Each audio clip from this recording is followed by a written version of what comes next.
There was a story told far and wide across Nor Aldratel, told in moonlight festivals as the sun peaks behind high mountains, as starlight and moon phantasm paint the landscape.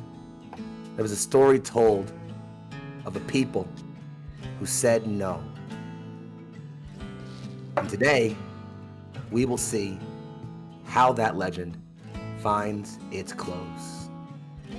Good morning, afternoon, and or evening, depending upon your time zone. Ladies, gentlemen, and all those in between and beyond that binary of the internet, welcome back to Neon Lights Roleplay.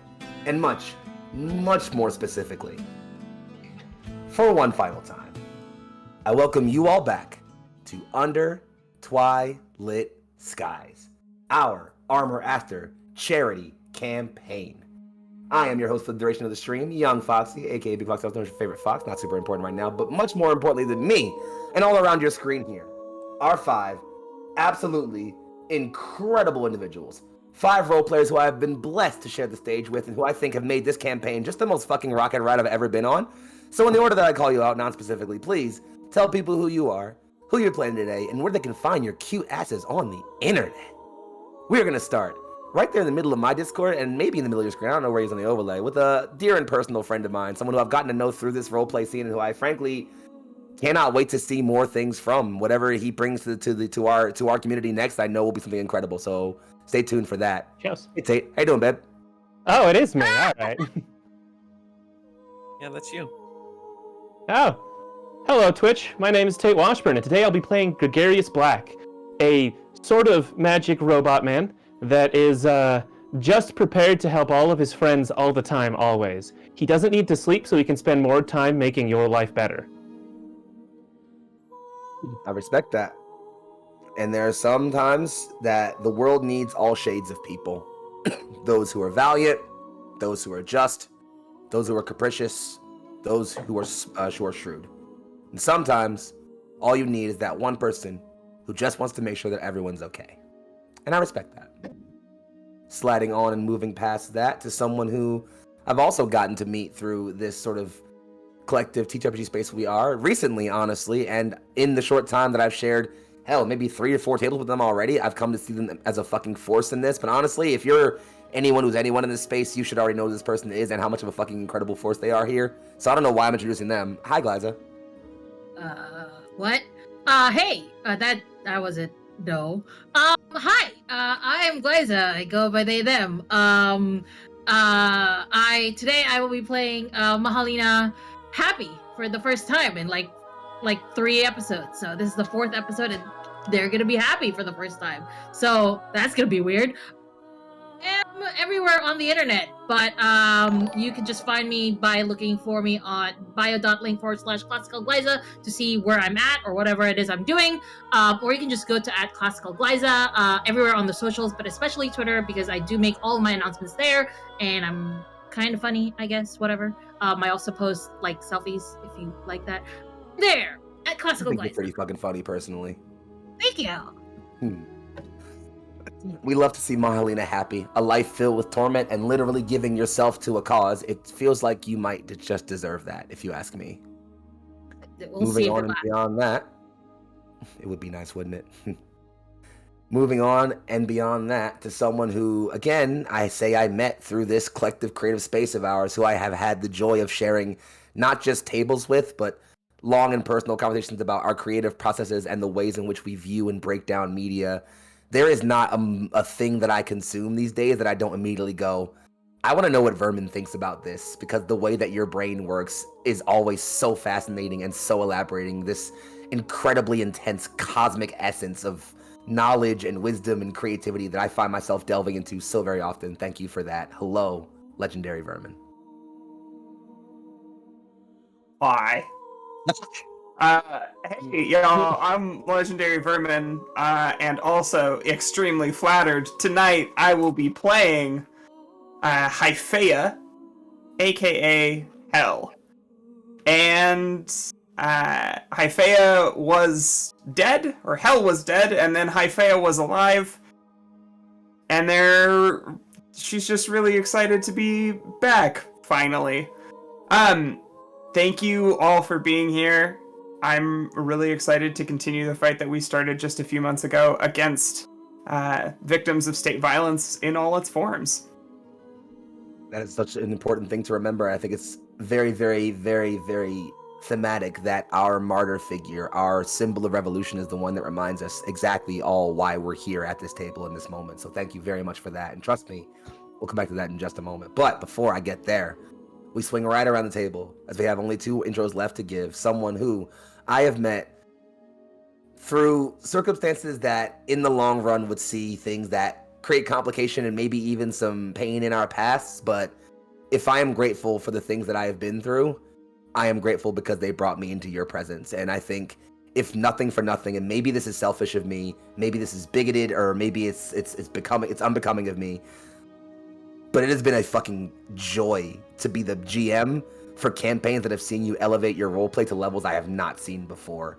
Like, I take personal pride in that when I see you do certain shit, I'm like, yeah, Chouse grew that talent in my campaign. I got to see Chouse come up with that here with me. Like, I love being a part of your story.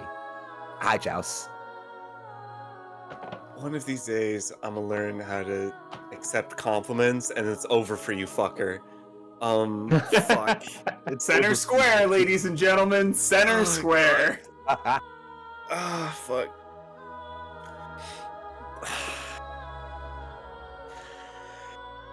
Fucking Christ. Thank you, Foxy. Damn. I am Chouse. I will be playing Catalyst Mayhem. The cinnamon roll that looks like they would kill you, but would also just kill you. Fair enough. Yeah. Yeah, you can find me mainly in our Discord, shit posting around, finding particular crashes on interstates, but yeah. That's a good callback Sorry, you meme. just have to be in the Discord for that one. That's a good callback meme. Discord joke. Callback memes aside, I think it's not a competition or a stretch to say that Catalyst is the heart of this team in much the same way that Chouse, you form a part of the heart of Neon Lights. And I hope that you remember that like very, very intricately as we go forward. And lastly, but any fucking thing besides least, someone who I can only describe as a force of universal good. Someone whose everyday existence and the things that they think and the words that they say and the actions they take bring good to the world around them. And I think the universe should be grateful for that, frankly. Having said that, please say hello and join me in welcoming the Leona Maple. Hello. Thank you. My name is Leona. You can find me on Twitter at the Leona Maple. Don't know why I'm doing that spiel. More importantly, I am playing Thada Janaki, the Tempest playbook. I think I want her to be known by the enemies as the Violet Moon, because her Aster is named Janli, which means the moon. She is the stars and her Aster is the moon. Fan of that. Yeah. And I think Tada is a character who shows nothing for nothing that while there is always joy and love and grace that can bring the fight and bring the goodness in the world, sometimes the only answer to wrong is violence, is to say no in the most direct and physical way you can. And well, I guess we can all get behind that sometimes, yeah? That said, if you don't know who I am by now, folks, I'm Young Foxy, and I'll be everyone not being these 5 incredible people or their awesome robots for the duration of this stream. And before I settle back into what we're doing, I want to make it known what today is for. If you haven't seen by down below, today we are raising funds for the Philadelphia Bail Fund. If you aren't knowing by now, I'm a Philadelphia native. This is my hometown. I have been fighting the fight against fascism and police brutality in this state, in this city myself for 27 years now. And it has been something that I think is really important and precious to me. Philly is a very, very anti-fascist city, and it's been a fight. And I think that nothing for nothing, the best thing we can do to send this campaign home is just say, specifically to my hometown, hey, here's a little bit from us. And so if you click on down below, You can go ahead and see there's a button down there with a cool picture. It's got some information on things you can get for donating. You click that button, gets you to a cool page. You can donate money directly to us here. All that money will be raised and sent directly to the Philadelphia Bail Fund at the end of tonight's stream. I want us to hit $500 tonight. That would be absolutely incredible. And I'll be directly personal in saying that I know an organizer here in the Philadelphia Bail Fund who didn't want to be named, who talked to me and just directly said, hey, honestly, I love the work we do, but it's been a bit of a rough year. And I directly said, hey, give me a week. Let me see what I can do for you. So let's make me not a liar, huh? That said, last session found our party recuperating, and rethinking after a perilous exploration by one Captain Lore Faris. Things were brutal, but the party found time to simply recollect and reflect as they prepared for what they knew would be their final push. Many things were told, truths given, loves unfolded, lives revealed. And though all of that did so much for our people, pushed them beyond, gave them hope, reminded them who they are, at the end of the day, what it truly did was motivate them to remember their fight. And there, in the shadow of the moonlight, under the pale shadow of the moon goddess herself, each of them was remade, empowered with new magic, and all of the Truth and Darkness forces were sent forth into the fray. A direct attack on the Pale Rock, the main fortress of the SSA here in Nor Aldratel. We peel ourselves back in, quite literally, right there. The wind whipping and raging by you, although your cockpit seals away most of the strength. As a reminder, I'm pretty sure Kat managed to stay back on the ship currently, assisting with getting heavy AA guns online. The rest of you are deployed, forming. It's currently we actually currently zoom in as the clouds are kind of low in this off twilight. Morning is still yet to come, but you can see the first rays of sunlight pitching that off red, yellow, and orange through the clouds. These clouds billow and shift as small little pinpricks of light dot in and out of them. And as we slowly pan in, we see them to be the swarming actors of the Truth and Darkness forces, moving in formations and patterns, locking into attack dives and forming into defensive patterns as they prepare themselves. Comms are alight. Everyone is chattering. Everyone is prepared. But amidst all this chaos, we have 5 specifics to focus on. I'll pass the scene in specifically to you all. This isn't necessarily an intro. You don't have to necessarily tell me who you are and what you're doing or anything, but take us there if you'd like. You can show us what's happening inside the cockpit, what you're thinking, what you're feeling, what you're saying to your fellow comrades, what you're doing right now.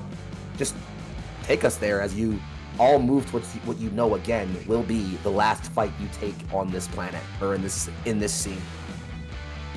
Darlings, it's yours.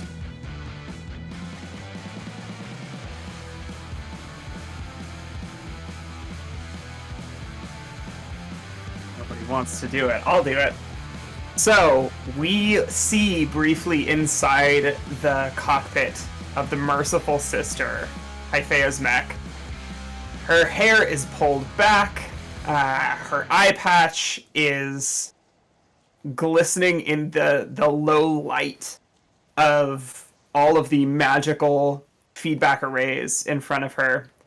And her body, as always, is submerged in this ropey black fungus. And her hand is finishing that cigar that we saw her start at the end of last episode, putting it out on the wall of the cockpit, and opening a comms channel to her closest people in the whole world, Gregarious and Mahalina. Look, we're going through a lot right now. Just let's keep it professional and do what we always do, right? I'm not sure what professional would be considering the nature of our organization. I just mean, can we just make a pact not to do anything stupid? I reiterate the same statement. I think that's a little bit targeted to me, but For me, as well. Okay. I will promise to try not to do stupid things. Same. Ari? I like that there's maybe this moment, and I don't know that I ever do that, but I may, in fact, make stupid decisions to save you. What is the nature of... Never mind. I promise. Then you both do that. Let's get through this, okay? I plan on making sure of it. Mahalina puts herself on mute. It is like, this is super weird. Am I dating Gregarious now too? No. No. Honey, no, that's not how that works. I don't. And then turns the mute back on, the unmuted. It's like, actually, she thinks she muted it, but you both heard it. No. So, it's like, alright, anyway. He's not saying a single thing. He just let that... Yeah. Nope. Yep. We're both not saying anything. Sweet! Good! I think there's this moment of us both looking down at the because I imagine because magic we can see each other's faces in like whatever color light On the your comms? display is in. Okay. Yeah, and like we both look where we know the camera is at that moment. It's like, alright, cool! I'm fine. We're fine. Let's get through this. I'm gonna turn my camera off now. Yeah. Okay. Click. See you at the end. Click. Y'all are so stinking cute. I want to say as Thara kind of gets in her ass or gets ready to leave the ship, two very important things happen. Three very important things happen. The first that happens is Thara connects a private comm line to Kat and says, "Hey, be careful, okay?"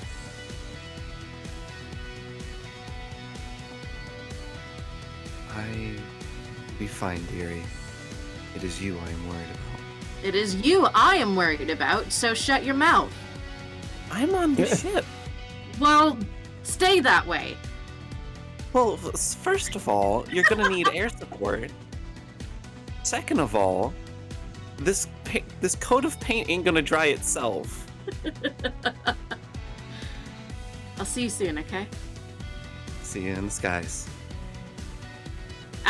She'll hang up that one. She'll click on to the captain. She'll say, "Ready for whatever you need."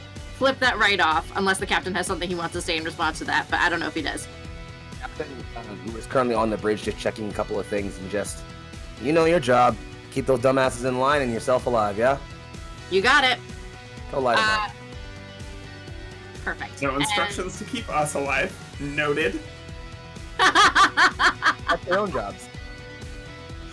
You know, like a plant, you just like put it in the sun, you give it a little bit of water, right? Right? Yeah. Yeah. And the third thing that she does once she is in her mech, it's a little thing that I've been dying to do because it's a magical girl transformation. Because this is not just any mecha campaign; this is a magical mecha campaign. And you see a very basic purple mecha illuminate, and in particular, if I can get this thing to work, aha! She kind of waves her like little handpiece in the air. Look at this! It's so cool. I've been dying to do this. She waves her little handpiece in the air, and a ruin blade, a shield, a magic missile array, a flight pack, everything that can kind of appear on her appears. The Aster takes on a very like feminine look. Like the boots are very combat looking. The body frame was already kind of feminine looking, but you're pretty sure there's a skirt now too. Like the entire thing is simultaneously badass but hella femme, and it is 100% worth it. and she just kind of points the sword and says, "Let's go." Hangar doors literally are already wide open, and they are blown further open as you just blast through. Debris and spare parts that weren't bolted down, just scattering as you blast out of the hangar. No one seems to complain because it looked badass, but...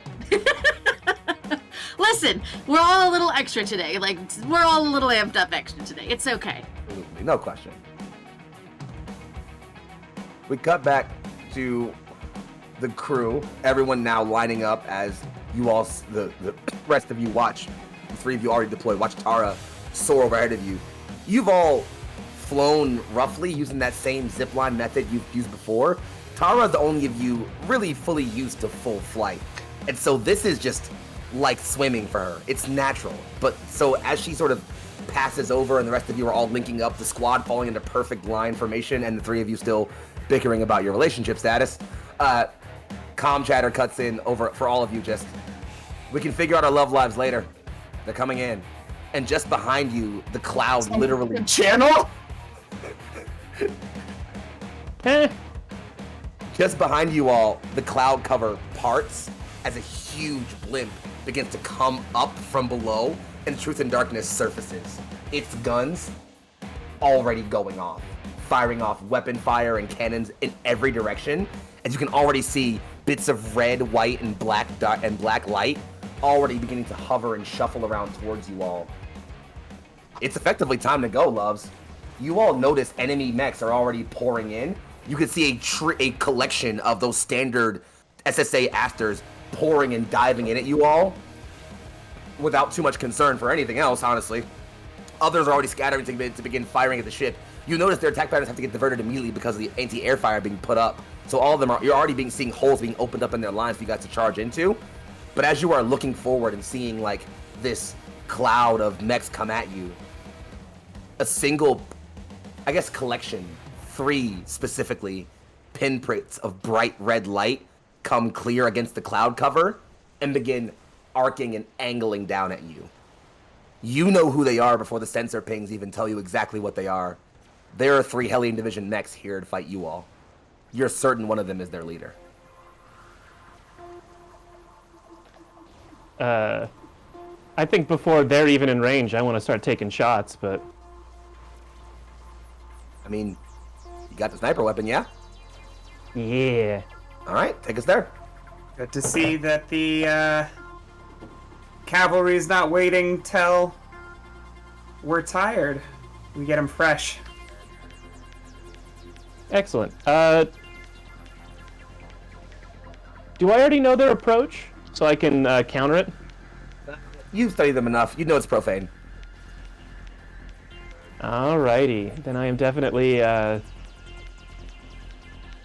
can kind of do this without having to roll, just how I've set my mech up, so... Normally, like, blue color his mech shift to... Oh. Can we still hear me? You good? Yeah, just go back 3 seconds. Yeah. Yeah, okay. But yeah, because I can kind of just do this automatically, you just see the blue of the lights in his mech switch to the yellow divine, and yeah, I'm gonna take shots. Do it. That's 10. It's a good thing I have approach-based confidence, otherwise that would have been a 5.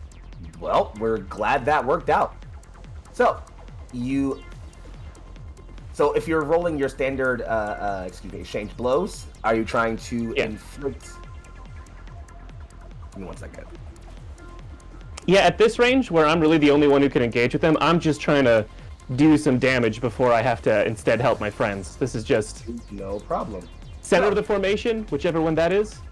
Yeah, as much damage as I can get on them. You're setting off lances of this bright yellow light, and you see a bunch of them start diving away in like this pirouetting pattern to kind of make space and pull away from you. One of them comes up and brings its bright red metal wings in front of itself, thinking it can just block the blow.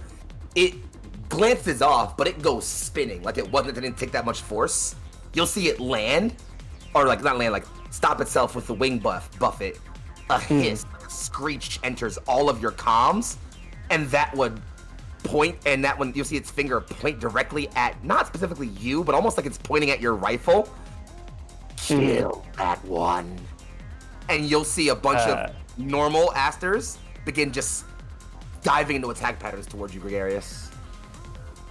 I think the only thing I say before stuff goes down is, well, strafe them as I pass, and I'm going to actually try and pull off so that they're going to like pass in front of my friends, give them the best shot. Camera shot stays right there as you boost your mech forward, your mech upwards, and pull straight up. Moving on to someone else.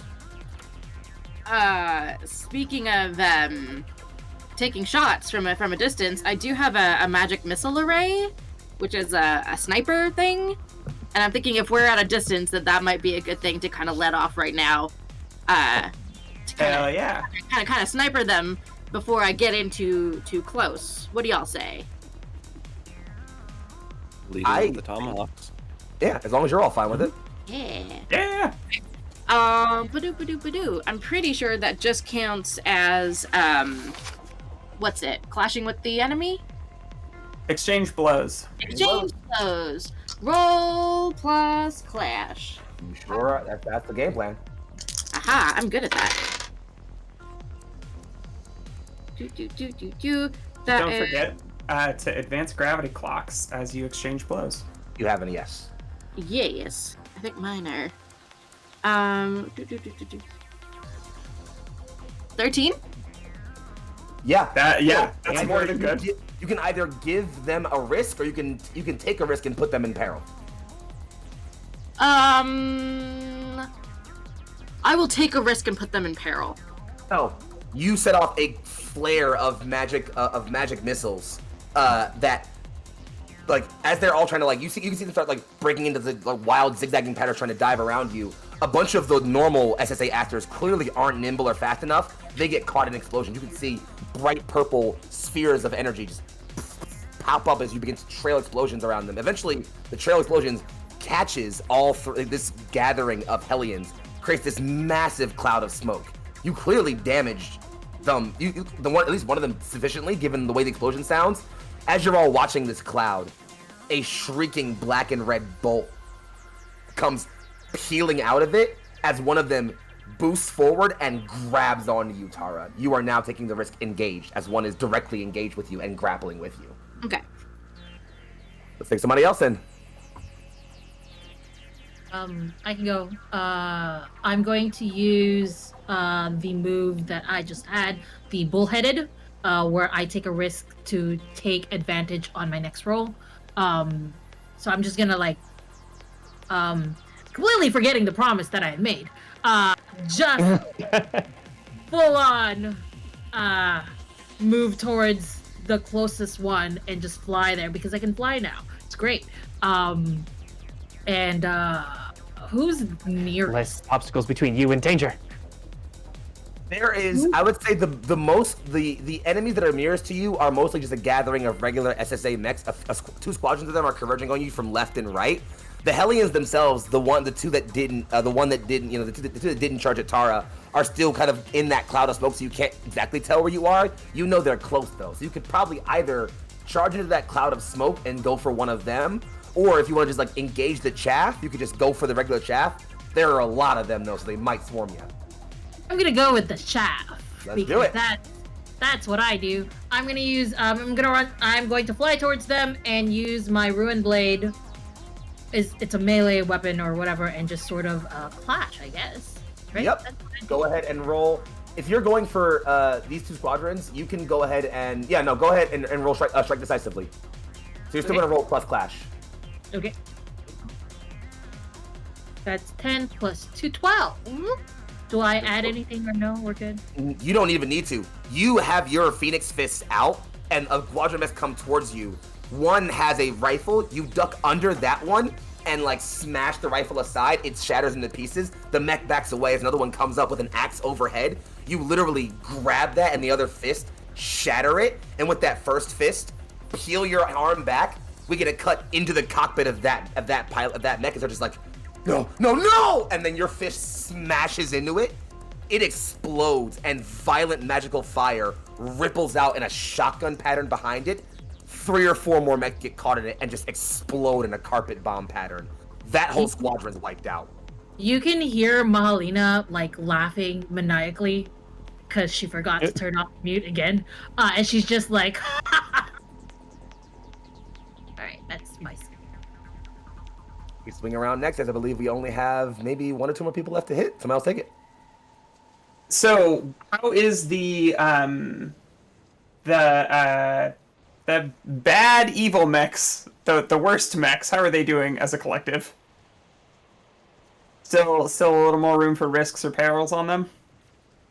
Funny you say that. As you look up Hell, the smoke cloud is buffeted away by a wing. You can see that the one that didn't charge Tara is damaged. One of its wings is like hanging limply and like barely floating. It's kind of like stuttering to stay afloat. The one in the middle, though, which looks just maybe the tiniest fraction larger and certainly much more imposing, looks fine and is staring straight at you. The squad of them is damaged. That individual one could break off and it would be perfectly fine, but the squad itself does not look very healthy, it's like for context. Okay. Then I'm going to try and exchange blows with both the squad and the leader. Take us there, please. Take us into that moment right now. Yeah. So, I think what this looks like is there's that moment of like the 2 mechs hovering, and I think the Merciful Sisters has these almost like the fire is shooting out of them such that it looks like a long kind of like billowing cape of flame and smoke, bright blue in color, and that moment hangs in the air, and there's a flick of the hand, but then 5 or 6 shots from the grenade launcher, boom, boom, boom, boom, as Hyphea and the Merciful Sister explode into motion, trying to close the distance and basically make these skies unflyable. You close in, sending the 2 of them scattering. Other smaller mechs break off and disengage as well. One of them is not lucky enough and eats one of those grenades straight into the middle of like the neck joint between where the head meets the cockpit.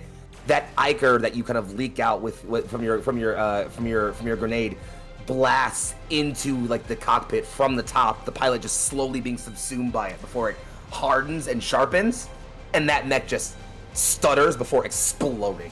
The rest all scatter, and we watch as these 3 figures, the Merciful Sister and these 2 Hellions, become this blur of motion, just constant flashes of light and motion as clouds are parted and swiped aside as these 3 titans just clash and ring, sending sonic waves of force every time they meet. We end on a scene as there is literally the Merciful Sister in the middle, one hand, like the right hand pushing downward as one comes up with a claw, the left hand up as the leader seems to bring its wings down in a slicing pattern, and you catch both on one hand. You can hear your comms open up then. You miss me? Will kill you. And the remembering.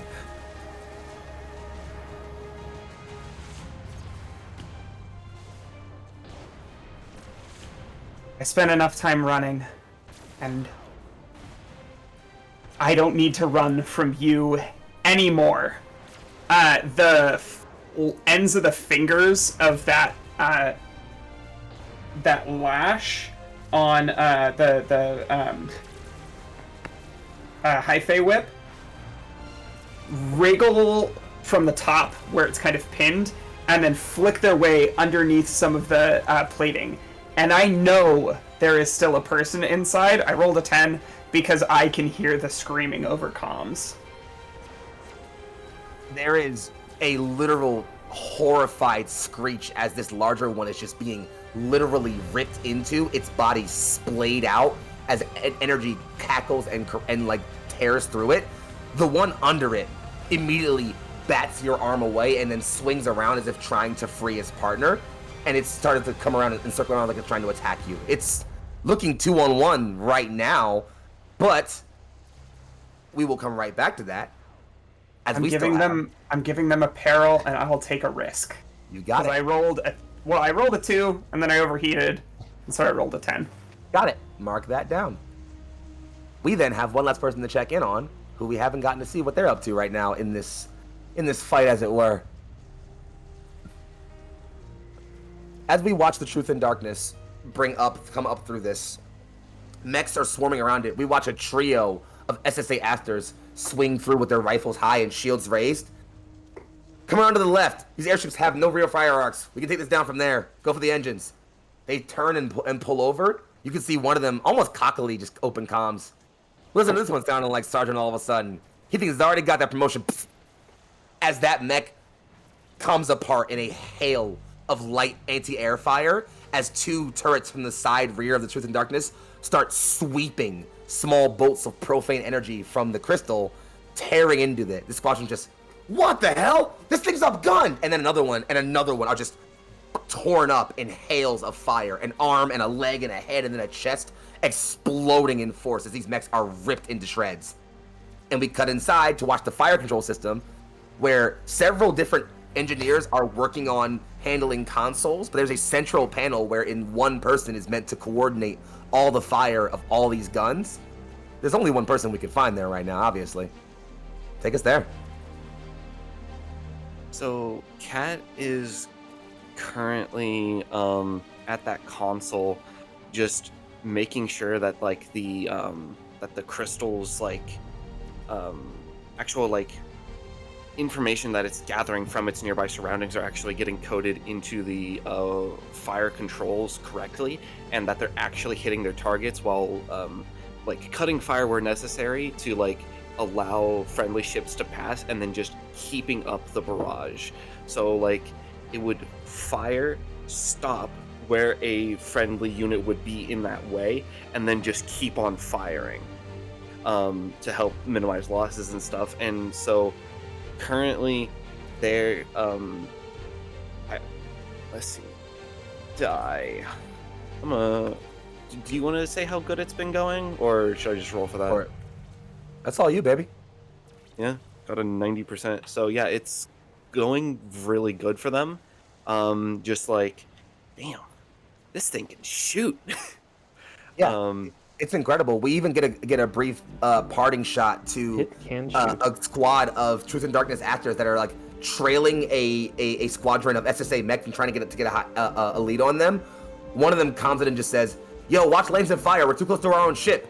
And as they start getting ready to peel away, knowing the AA fire might clip them, the literal tracers just cut off, and they fly past, and then they come right back online and keep firing. And they're just, what in the? And then we cut right back inside to Kat. Yeah. Kat will open a line to those pilots and say, "New toy, keep on them." Someone just, no way that's Kat. You bet your ass. Oh, it's Kat.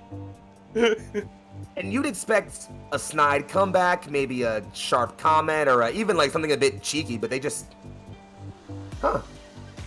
nice shooting.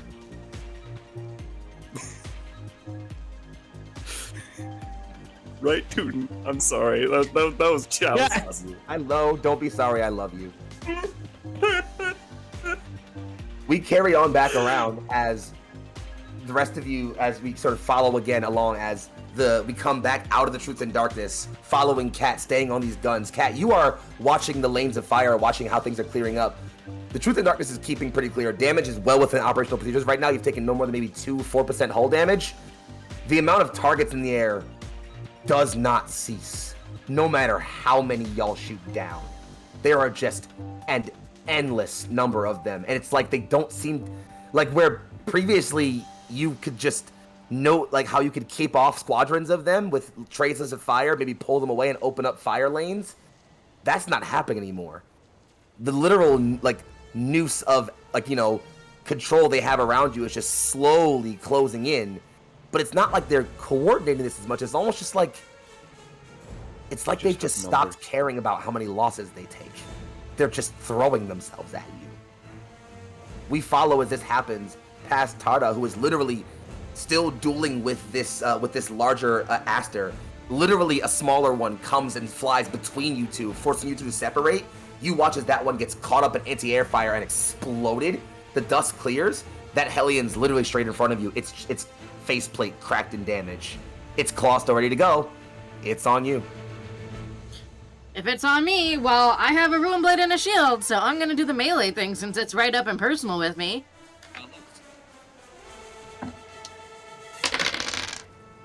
That, oh my god. Another 6, another 4, plus 3. That's the same roll. I'm pretty sure that's 13 again. That one's been separated, so... That's strike decisively for you, actually. Oh. So, yeah, so you are engaging in a back and forth duel with this thing. Just like you come up with your sword, you swipe, it parries with claw. It swipe dashes you with your claw, you bring your shield up, it scrapes pain away from the shield. And as you scrape the pain away, it peels off and just says, "Yeah, that light in you, it burns." Where do you think you're going? And it pulls away from you and just says, "We'll kill that light!" And it dives down like its claws are ready to come up at you. Well, we're not having that. If it's diving down and it's gonna come up, I'm pointing my sword down at it because I intend to stab it the moment it comes up at me. You bring your sword straight down. As it's coming, that screech of noise filling your comms, you can't hear anything else. Oof. And then it suddenly shrieks out as your Ruin Blade stabs straight through the head unit, directly through into the middle of it. You peel away, literally having to rip your sword out. The front of it splits open. There's a human in there, or at least most of one. A torso and legs and a head fused to a console with no sign of any limb or appendage.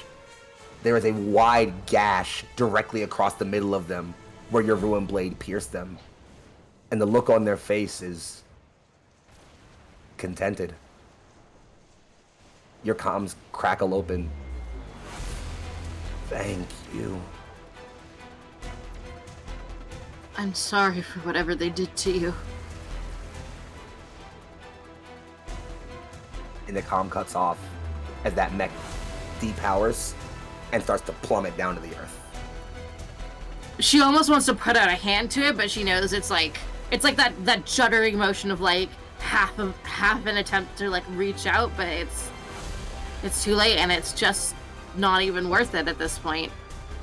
But it's enough to anger her, because if this is what is inside of every single one of these,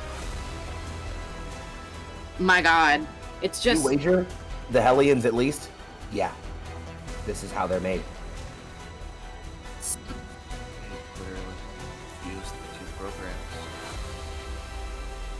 I think that is what she will say over General Comms, is exactly that line. They fused the two programs, but it's obvious from the waver in her voice that she's deeply upset about it. Like the sheer... What is the opposite of humanity? Inhumanity? Inhumanity. The sheer inhumanity of the situation. Yes, these are her enemies, and she wouldn't have wished this on even her worst enemy. You know? Yes, of course, we're talking about my true enemy, Gwyneth Paltrow. Sorry. Yes. That's the exception to the rule. Yes, that is the exception to the rule. Let's be real. So many questions. Apparently we're on Gwyneth Paltrow hours right now. Fuck that bitch. We focus. We follow the Hellion. She knows what she did. With Tara, as you sit there shaking in rage and indignation at this, comms cut open and you hear the captain's voice. You did everything you could. Yeah, but there's something more I can do. Shut this down. Go get him then. Say no more. And she will take off deeper into the fray. All of these Hellions, everything that's going on, this is just a distraction. There's something more to this, something deeper.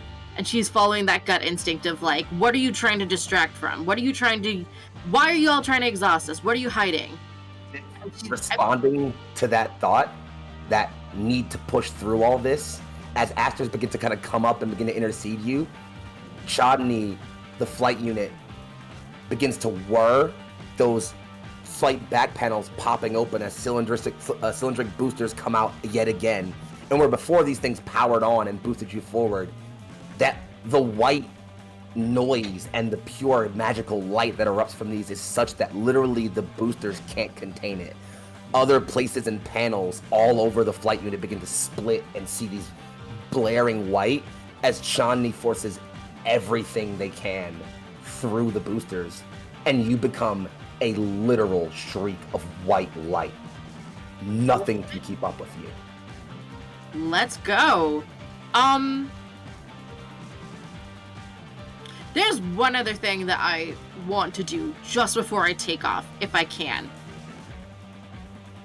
All of this stuff, these hellions, these people are just distractions. I don't want to call them ants, but like, they're just distractions. They are meant to keep us busy and away from whatever is at the heart of this. I would like to do, with a bang, not a whimper, and roll plus channel. And I would like to unleash a hopefully devastating storm of magical force. Damn. I want to, like a thunder lightning storm, real bad. 5 plus 4 plus 3. What is that? 12? More than enough. More than enough is what I hear. As you on a blast success, away, I take a risk, but everyone around me is put in peril. Oh, perfect. As you blast away, you notice your flight unit is definitely going to be damaged from the raw force you exert through it, but the wave of literal sonic magical force that projects from you has so much pure velocity that asters, like there is this wave, this crippling wave of sonic force. A bunch of SSA asters are seemingly frozen in the moment, and after Chandni is gone in that blinking streak, all of those asters fall in half, as if cut in perfect two by the literal wave of magic force you let off. Can I say that it sounds like a lightning strike? Absolutely, no fucking question. I really wanted to have that earth-shaking, God-fearing rumble to it. Just that what if on top of that, it's like the flight pattern is so erratic that like the after image looks like lightning? I love Absolutely. it! Like, there is a literal streak being cut through the clouds of perfect, like, pure sunlight as you are just darting, creating this perfect, almost Red Sea parting wave through the cloud cover as you move. We follow that wave out as more asters flutter in, all of which are curling into attack patterns towards one gregarious black. How Don't are you let them responding? distract you. Yeah, well, actually, I was having a similar thought. I would like to use the new installed part that I think we've called magic algorithms to automatically ask one of the questions from the Read the Room move. And the one I wanted to do is, what is being overlooked or obscured here? I get the sense it's like, I'm doing the calculus. I want to know what they're trying to hide by the patterns that they're taking. They're swarming at you all, primarily, it looks like, as you're like taking pot shots at the ones that are all coming at you, you're recognizing these flight patterns are too erratic. It's, again, like they're just trying to swarm the ship, trying to get anyone they can to get a shot on the Truth and Darkness. And at first you're just like, okay, this is nonsense swarm tactics. Are they buying time? Are they obscuring something? And it's... I'm gonna sort of do a bit of GM flavor here and inflict a bit of a risk on you. You get some fire off. One of them literally grabs the barrel of your rifle as you are as you fire. It does take the mech critically, but in the resulting explosion, you have to literally kick off of it to let go. In the explosion, you're not certain where your rifle ended up. Okay. What you do notice is, as you see Tara jet by in this wave of sonic force, there is a centralized point to this swarming.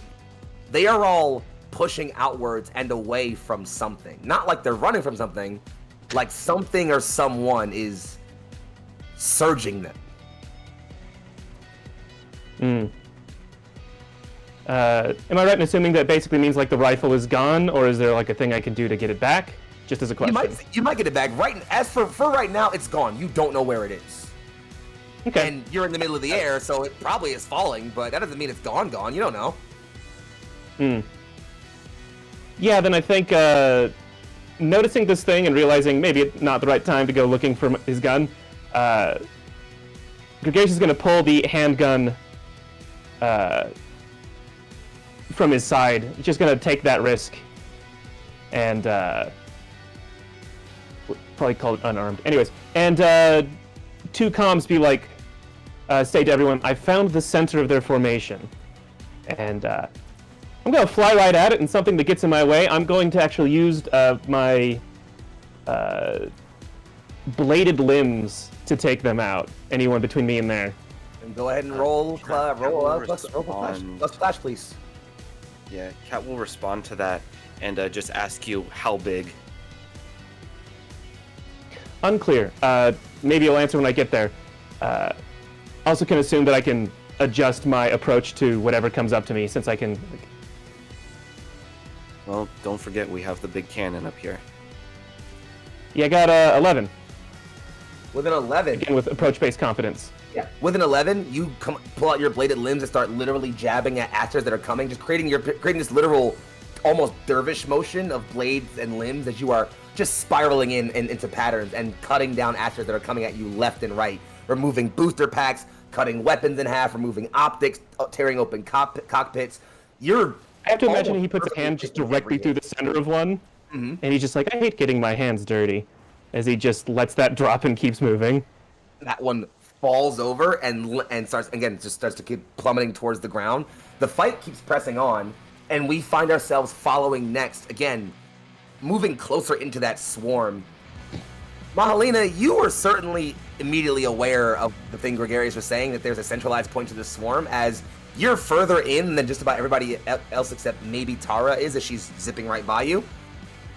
And there are so many fucking mechs around you, which to most people might seem like a danger, but to you probably seems like a target gallery. Yeah, Mahalina's having really good time just punching around all of these mechs that are trying to get to her. Imagine like a big, like, you know that scene in Blade? That scene. There's several. The shower, like where everybody's like coming. It's just Mahalina is just like within the Phoenix is just using their Ruin Blade, their Phoenix fists, and just breaking down and like fighting all over these things. They do recognize that this is just a distraction, especially after Tara has said, this is just a distraction, but they're kind of lost in the fight at the moment. So unless somebody's like, we gotta go, they're kind of like in it. And I do, like I said, like in the earlier roll, I can roll with advantage on my next roll. Please roll to strike decisively for me. As you are moving through, again, dodge left, fist through a mech, pull back out, that mech explodes. You keep moving through, you duck a swipe, you swing, the literal backhand sends a wave of force through another mech. It crumples and it explodes. Give me the roll. Okay, can you explain to me advantage again in this system? You roll with 3 die, pick 2 highest. Okay, cool. Sorry, I'm getting... You got it, take your time. Alright, so the first one was a 5, I got a 1, a 6. So plus clash? Plus my clash. 13? Cool. Yeah, 13. Sounds good. So, I'm back as you are blasting through, you like kind of skid to a stop. We see a literal cloud, maybe 7, 8, 9 asters all come kind of spiraling around you. The moment almost pauses, time going into a complete slow stasis as these 8 mechs spiral around you. The Phoenix is perfectly still. And then in a flash, it is a blur of motion. Fists and after images as it's a blur of punches in omnidirections. And when it stops, all those mechs just explode. And you can hear Mahalina's laughter again in the from like everywhere. It's almost like she's laughing loud enough to be heard outside of the cock, but it's definitely because the communications are on. She's having a great time, y'all. Thank you. You are clearing a perfectly open hole in this sort of like swarm where there's like a breakthrough. As Tara, you are sweeping in. You literally pull all the force you can into like your feet thrusters to swing them forward and break as hard as you can and skid to a stop directly next to Mahalina. Force blasting out from you as you stabilize. We cut up quickly to the still ongoing duel between the two Hellions and Hell. It's gonna be weird saying that a whole bunch. Any case, you still have the one in your grip and are still like prying it with the lashes. The other one comes around and strikes at you, trying to claw the lash off so it can free its compatriot. Response. You're still muted there. I think they're forgetting that I can fly. And so what I do is, I just because it's a mech and not a person, I go like fully sideways while still attached to it and fire all of the thrusters of that fiery cape all at once to pivot the mech so that it's an own goal. It smashes directly into its compatriot. Go ahead and roll however you want to roll. This feels like another situation where I'm rolling exchange blows, yeah? There is. Cool. Wow. That's a 3 and a 2, so I spent power last time to clear my overheating, so I'm not overheating, so I'm gonna overheat, and then I'm gonna roll that again. You got it. Gonna say I kind of want to help, but if you got it. Here's the thing. This fight, every single moment of it, is going to look like Hell is about to get her shit rocked. And the thing about Hell, the thing that these mechs cannot fucking match, no matter how perfectly they move, no matter how smart their tactics are, Hell wants it more. Simple as that. So there's this moment, they are coming at her. It looks like it's going to be the end. The jets fire, and it's a hit on themselves. I rolled a 10, so they're going to take another peril. They sure are. And I'm going to take another risk. And I think, so you smash through that last. You spin around. It smashes into itself, into the larger compatriot. It does manage to part the grip you have on it with the lashes because of the impact force. They go spiraling.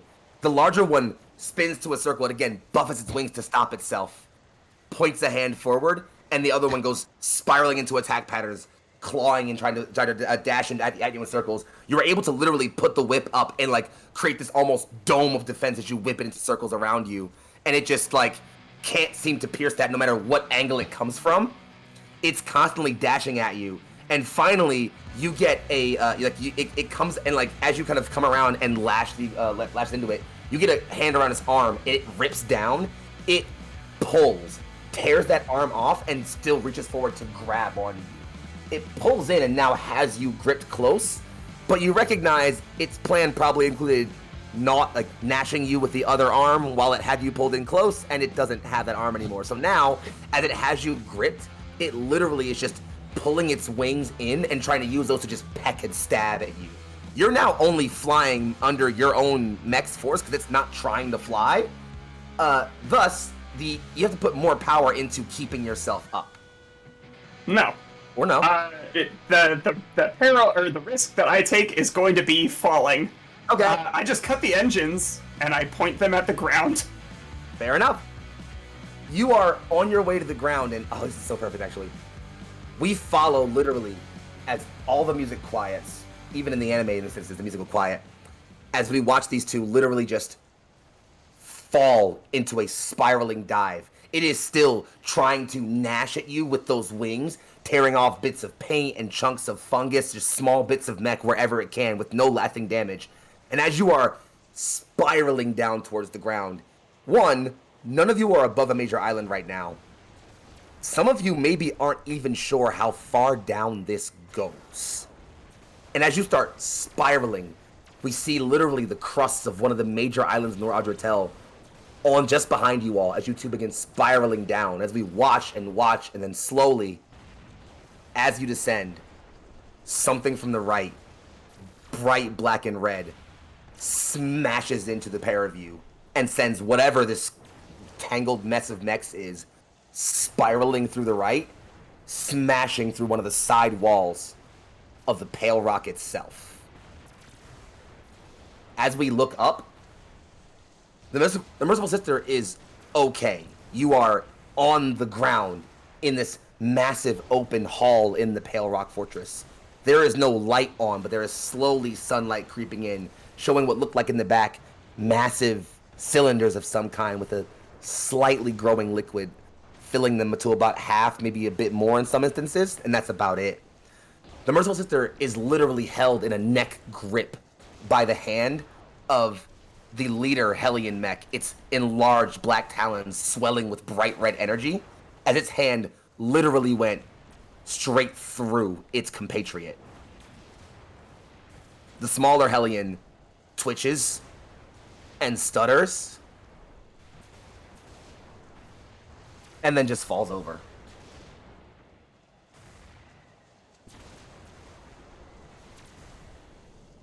You know you can't actually crush my windpipe like this, right? They haven't taken away your faculties. It doesn't answer you with any word, just a blurting screech of binary static. I never fucking liked you. Couldn't spare a single word for me. You didn't even look at me in the halls. I'm going to enjoy this. Do you hear me, Captain? I'm going to enjoy this. I am going to enjoy this!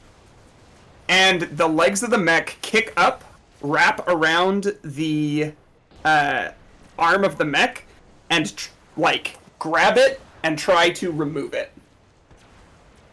You start. So, feet are pressed against the torso, arms are pressed against the arm, and just, pushing and leaning back. You are tearing into this thing. We see fiber tendrils and magical energy begin to leak out of the side as this thing begins to get literally pulled in half. Vox screeching at you the entire time. You tear and grab and rip. And as it's about to just about come undone, all sound begins dipping away as you can focus solely on that feeling of just as a vengeance just about to be delivered. And then you hear clapping.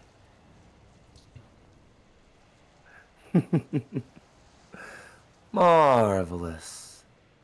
I confess I had no fondness for that one either. Any of them, really. All just imperfect imitations. Hello again, my little favorite.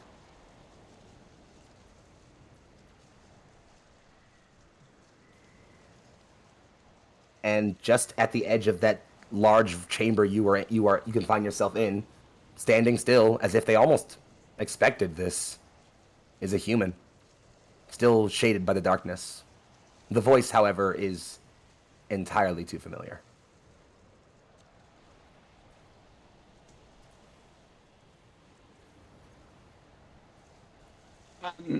Do we want to end the fight with this mech really quick? Or is it going... Am I going to keep fighting while I have this conversation? It's still kind of trying to fight at you, but you can tell you're clearly about to end it as it's weakening its grip every moment. It's still got some fight left in it. So it's not non-deadly to you. There will still be one more round where it can try to do a thing to you. Effectively, you have to roll one more time to really take it out if you want to. But it's trying. But before I let you resolve that, I do want to have one last thing happen, actually. As we cut back to our other party. Gary, you are still pulling pistol shots and bladed limbs as you are tearing apart actors and making your way towards your compatriots. Tara and Mahalina, you two have found each other in the midst and are now facing sort of almost back-to-back with your mechs as you slowly kind of spin and watch the swirl of actors coming in to overtake you all again. Kat, you are calibrating the guns to literally make a piercing run directly in onto their location to break through to them. It will definitely cause the ship to take more damage as you won't have your effective cover, but you will break through to them unquestionably. Even the captain seems like maybe he's like, this is not the best idea exactly. And it's then that you literally feel a shift.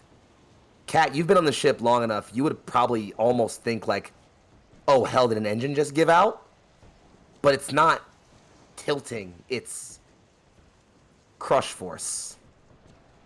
As a corner of the ship is compressed in this bright golden glow, and then literally torn off of the bulk of the ship. Flame and explosion erupting as the Truth and Darkness begins to slowly list to the right. The captain just, what in all the goddesses was that? And you all don't need to wait for an answer. As the swarm parts, Tada and Mahalina, you see clear as day a single figure. It's clearly humanoid and likely an Aster, covered in dark purple, an oft golden glow leaving the bottom of its legs, the several cylinders on its back, its two golden eye visors, and the one hand it still has raised and covered in golden brown and this golden energy. It's an Aster. It is also an Aster several times bigger than even the juggernauts you've fought before. This thing could probably tear a ship in half if it wanted to. Welcome, welcome, dissidents, to your untimely demise. I turn my thing on to talk to Tara. You're seeing that, right? Oh, yes, I am. I wish I wasn't. You know what they say about big things. I don't know. What do they say? You know, the bigger they are, the harder they fall. I don't know. Oh, okay, yes. Yeah. Yeah. I don't know. I think we can do that. I think we can. Think. Yeah. This is my Everest. I think this is mine too. Shall we then together? Let's go. You want to ride? Yeah. Hold on tight.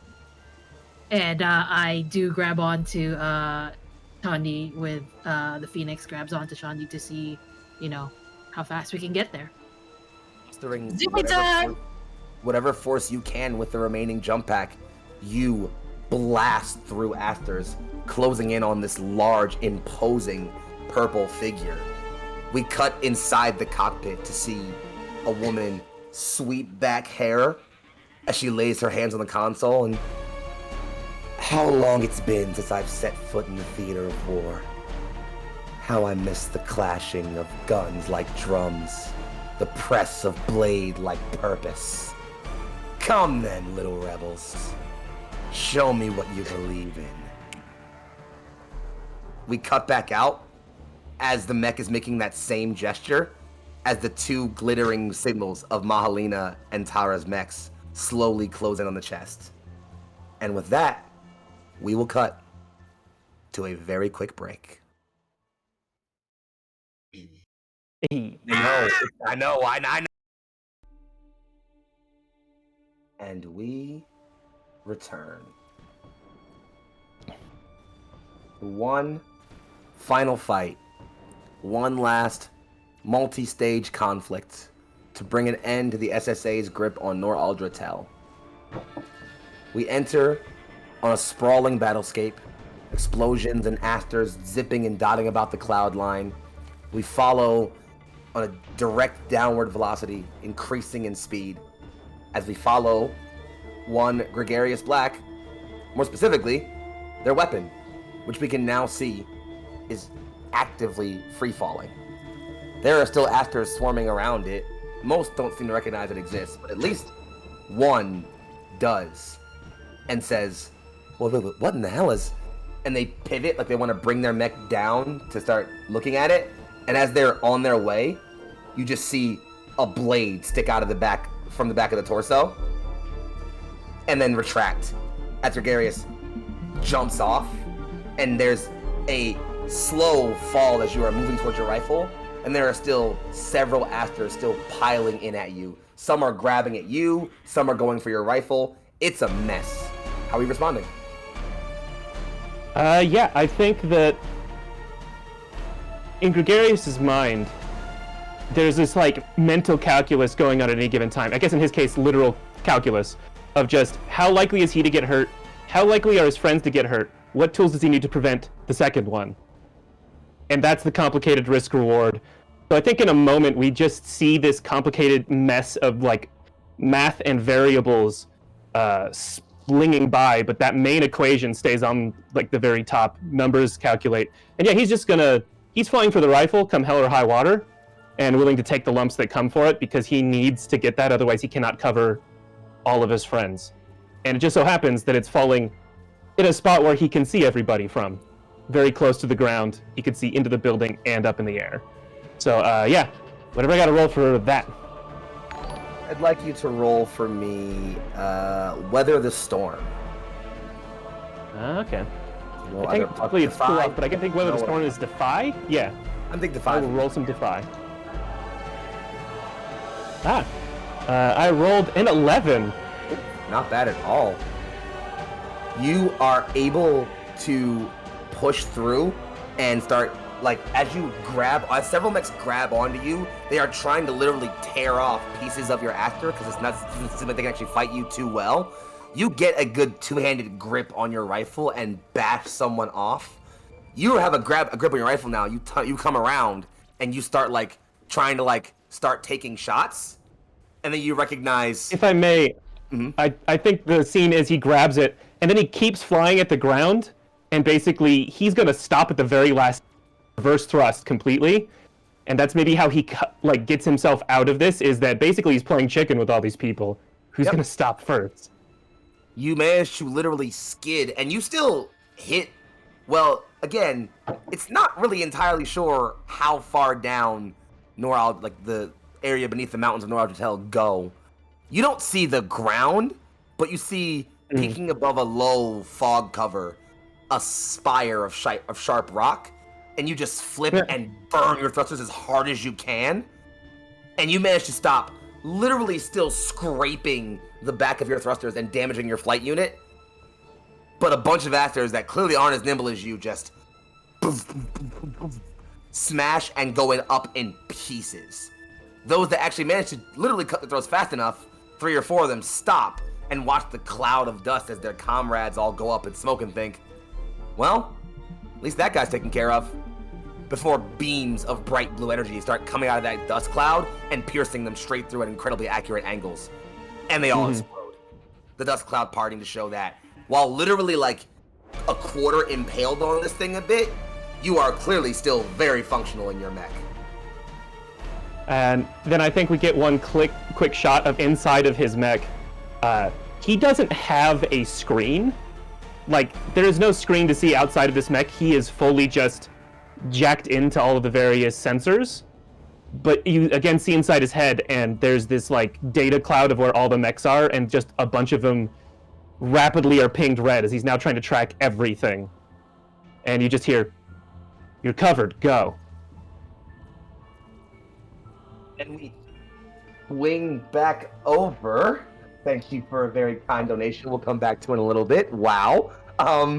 We cut back over as the literal through the scope, up the barrel, and then shooting back up through the cloud cover, up through that hole in the pale watch.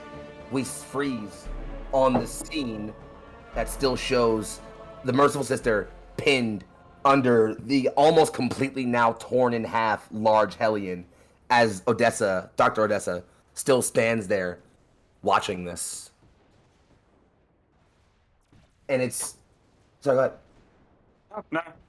Say what you were going to say. And it's as they're kind of like pulling and the mech is still clawing and tearing, it gets a good hand on like the facial plate Merciful Sister and starts literally pulling at it, wiring and cabling coming up, and it's tearing and trying to get at anything that looks like a human inside this thing. And it's as it finally gets like a good rake across the cockpit, tearing open so that you can look directly at its mechanized face, that you see a bolt of bright blue lance through its, almost like an angle at its neck, through its head. It stutters, and just like the one before it, falls over to a side. You are reading so much internal damage all over the Merciful Sister from the impact force and the claws. You still look functional for the most part, though.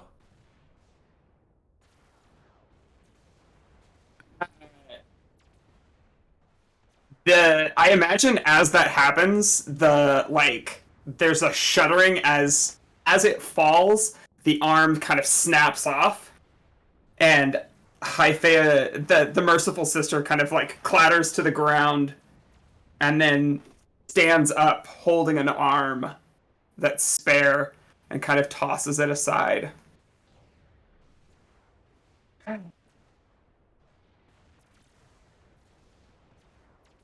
Well, I see that you have not been evacuated yet. And leave my life's work? Why would I do that?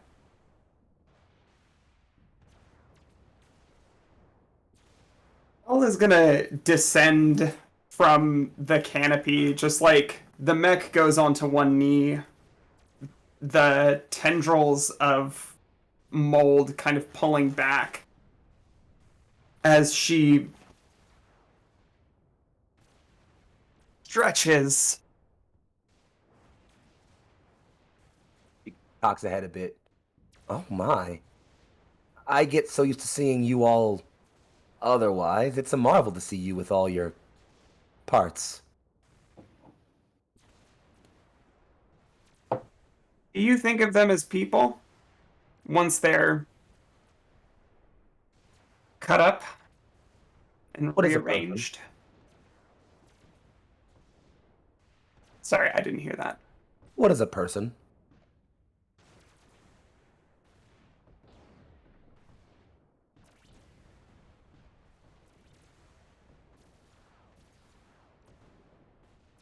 I don't think there's any answer I could give to that you wouldn't twist to suit your own ends.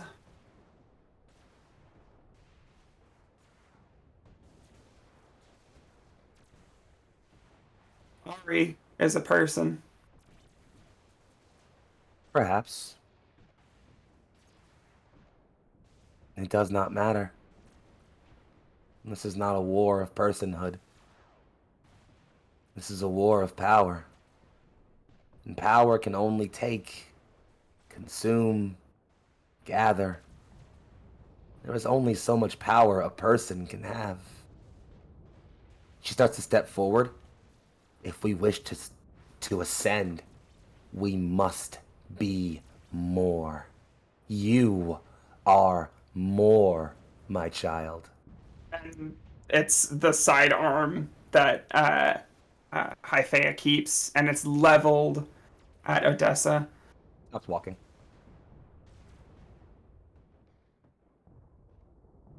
You and everybody in the Seven Spheres took everything away from me. You wanted me to be molded into your image, be your perfect little pet, but that meant carving out everything that made me me. Everything that made me a person. And there it is. Yes, there it is. This is a war of personhood. Not everybody got put through your labs.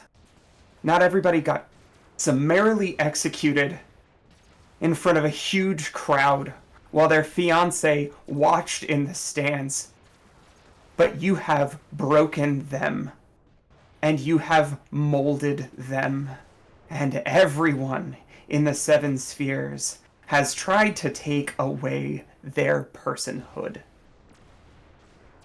Because we could. We are shouting, stop. And do you believe you have the power to do so? It doesn't matter what I believe. All I have left is to act. Then act. Me Little wait. flower. Sorry.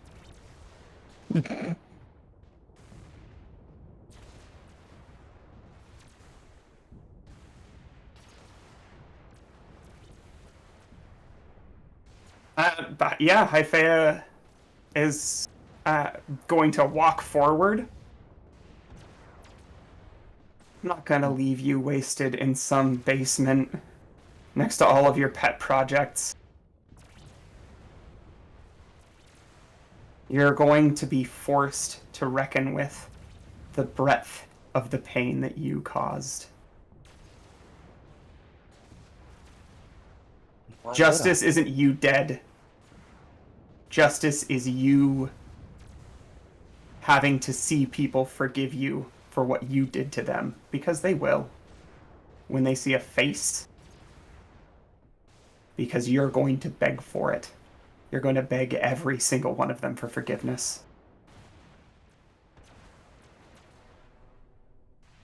She turns her head, cocks a smile, and before she says anything, every nerve in your body erupts in pain.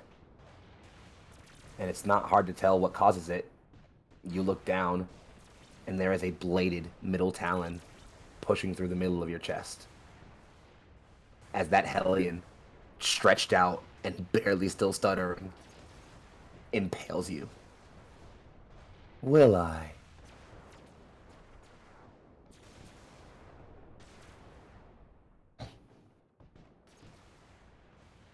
And Hyphea walks forward, step after jagged step. Come now. Step beyond. Beyond life and death. Beyond person or plaything. Show me just how much more you are, Hyphea. At this point, she's now also stepping towards you as you are literally coming off of the blade, to the point where when you make that last half step off of it, you'll basically be in her face. I think Hyphea is swinging the butt of the pistol at her face. The pistol butt lashes out, and I'm gonna say it actually crack. Yeah, no, it makes full contact. Smashes directly into her face. The body crumples over, seemingly unconscious. Maybe worse with how hard you just hit her. There's blood on the ground, definitely. Impressive strike force. You must be angry. And from behind the pillars walks another one. Did you think cloning was beyond me?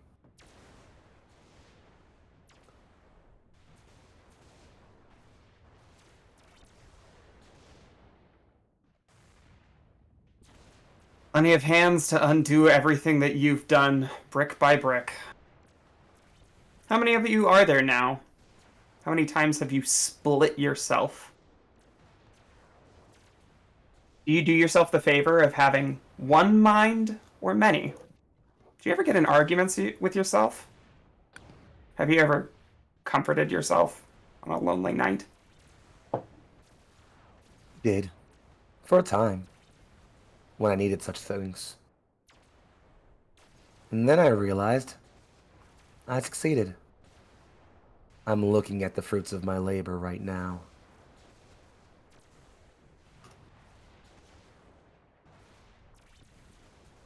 No one else in the world is going to have to go through what I went through. I won't let them. And as if you just think it hard enough, we cut inside the Merciful Sisters cockpit. Lights barely flicker on. And in the corner, blaring red and orange, we click a series of numbers. 30, 29, 28, 27, 26, 25. And we cut. Back outside, as our two bright shining stars, I'd say, literally rocket themselves forward towards this massive and imposing size 5 Aster, seeming clearly determined to take it on. Commander Laurel opens up not a comm, but a literal vox blast, their speakers loud enough that even you all can hear them. Just, only 2 of you. Is this all the fated truth and darkness brings to its own destruction? 2 is all you need. Show me that spark then. And the hand begins to collapse and wave, and it feels like around both of you, gravity starts getting heavier, compressing on limbs and your cockpit and even the air around you. How do either of you react? What can I do? Right? First of all, ew, I hate her. Ugh.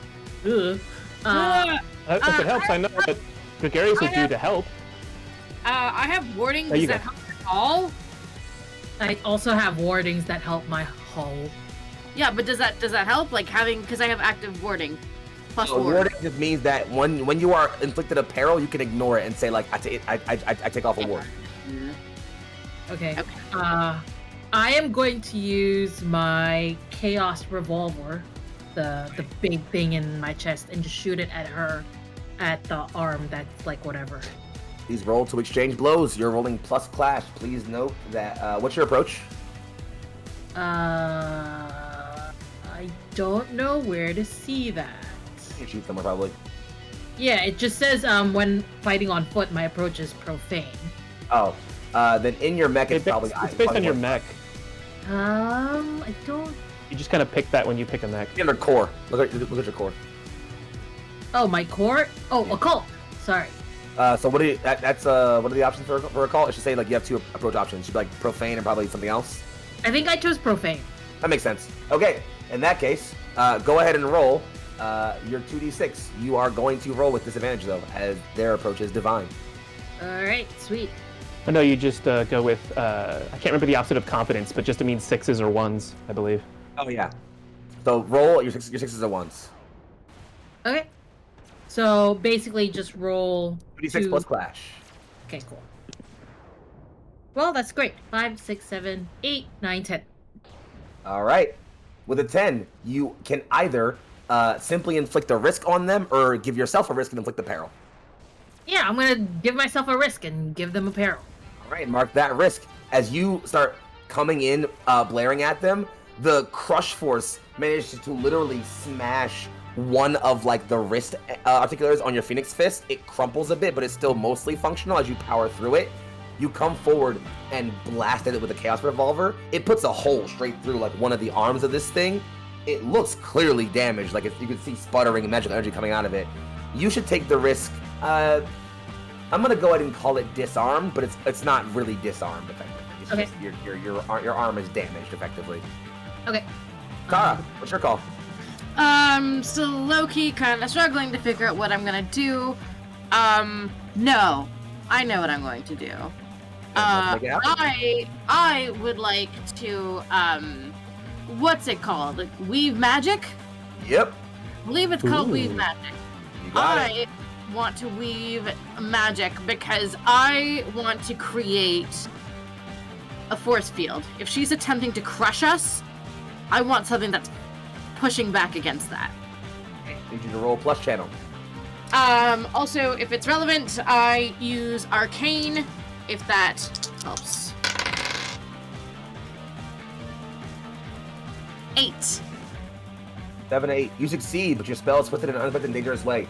You literally put your hands on the walls of Chandni's cockpit and push with all your force. Well, can I help? Yeah, sure. Go ahead. Well, I want to basically help by just the same way that Mahalana sort of was attacking the arm. I think Gregarious also fires a bolt like through the crowd of people at the hand to try and loosen that gravity grip. I need you to roll plus help or hinder. So you're gonna roll 2d6. You get a +1 if you have spent meaningful time with the person you're helping before this story. A +1 if they've helped or hindered you before this story, and a +1 if they're part of one of your hooks. I don't think I get any pluses for that, unless we want to say we spent significant time just before this. So I just get a 6, but I'll heat up to roll it again. Go ahead. Still a 6. I'm gonna say if you want, you could still succeed, but take a peril. Yeah. Okay. So you literally get a solid angle and fire through and put like another hole straight through right next to where Mahalina put hers. And as you're doing that, someone gets a good handle on your leg and pulls, and it just tears off. You are officially down one leg, as more mechs are still kind of trying to swarm around you, and you're still putting out fire, helping out your friends.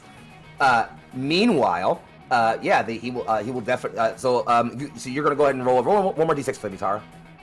Okay. Your max was 8, by the way. Yeah, I was at 8 plus another 4. All right. So, what was your lowest 12? die? A 1. All right, so that's +3, 8, 9, 10, 11. 11 is enough. You put the force field up. The crush force begins to be a bit too much, and you think, I can't hold this. It's going to shatter. Maybe I'm dead here. A second hole goes through the hand, and you were able to just push back and completely repel that crush force on you. Boom. That's now 2 perils taken by them. As we slide next, as this guy kind of comes around, Commander Laurel will now come up and bring their hand just like out in a wave. Mahalina, you'll feel that magical energy literally slam into you and push the Phoenix away. I need both you and Tara to take a peril. Okay. If you have a ward, you can blow a ward to block that peril. I will blow a ward. So, Mahalina, you bring your hands up. A barrier of energy projects itself around you. It hits that, that wave. You get bounced back. You hit the side of an island, and the bubble shatters. So that ward is broken for you. Tara, you throw your shield up. The wave smashes into you, sends your shield scattering and falling off to who knows where. It's probably not coming back. That's your ward gone. And so no peril taken, no risk taken? No peril taken. Just drop the ward. Got it. Next, we cut to inside the Truth and Darkness. Kat, you clear away smoke and dust and start checking over on your consoles. You swipe a couple hands so you can move away from watching the fire control to checking for damage. You can see the port side aft of the ship has literally been torn open. There's multiple fires and explosions and things that are not looking great. You know the engineers can handle it. They're capable. You could either stay here and keep control of fire support to make sure that nobody else hits the ship, or you could run down there and help the engineers get the ship fixed faster, or at least see what's going on. The choice is entirely yours.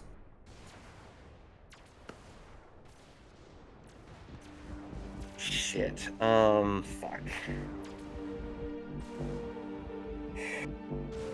I'm actually have to roll for this one. Damn. Got it. If you also need to in character talk it out, you can call a friend. Yeah. They'll probably ask the captain.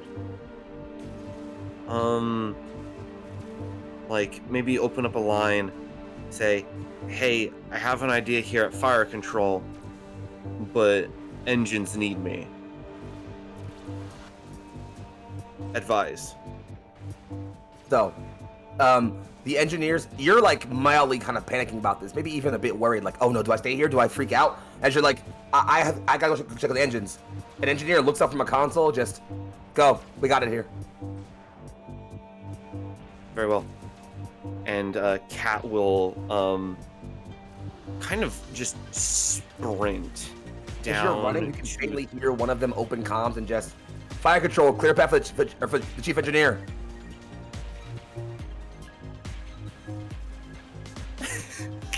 Cat will be like, when did I get promoted? Just now. All right. I'll feel promotion. Hell yeah! You are barreling down towards the aft end of the ship. As you're cutting down the hallway, someone slams into you from behind and almost barrels you over. You turn and look around. It's the captain, who is also running towards the aft end of the ship to see what's going on. Cat will do like a quick check at him, be like, fancy seeing you here, and just like try and like get up, but like we both know it's gonna be like those fucking Twister games. Grab your hand and keep running. Yeah, fair enough. So yeah. You two take off running. As you're running, the captain doesn't stop as they're running toward where the damage is. Cat, as you're running past, you can see where the hole literally tore through things.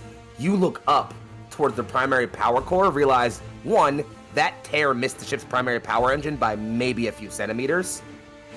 What it did hit, however, was the control mechanism you rigged up for that gem to funnel power through.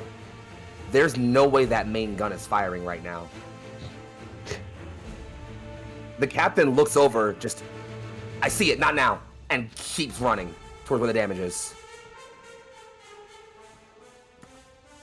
Okay. Yeah. Cat will probably hop into their Ardent if they pass by it. Probably even like divert a little bit so that they can get that extra mobility. Your Ardent is in sort of like the rear, not where the damage was in, but like more to like the rear of the hangar. So you can have them keep going the same way. You guys both split at that last second. You run in, hop in your Ardent, and start heading towards, like, headed to move out. As you're moving out, though, you notice the captain has stopped moving in front of one part of the ship that's clearly been torn away and damaged. And it's at that point it clicks for you, having looked at ship schematics and been on ship for a while now. You know which room in the ship was damaged primarily. It wasn't torn out entirely by that, but you definitely can tell one of the rooms that was damaged a lot. And you think maybe it's okay. But as the captain falls and begins to start tearing away at rubble, you recognize that's the infirmary he's in.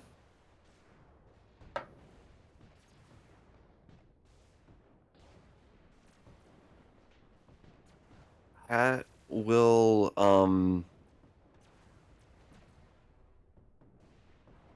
as they realize that, they will clamber over and like with like all 6 limbs, like just grabbing rubble and like tossing it, like just frantically like tunneling, but like just grabbing and throwing stuff behind them, just dig past all of this rubble.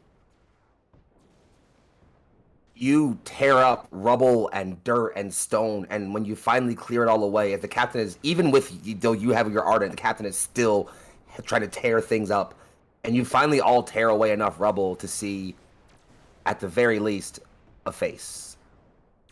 Darker purple, ruined from damage, and eyes closed. It's immediately recognizable as Delara.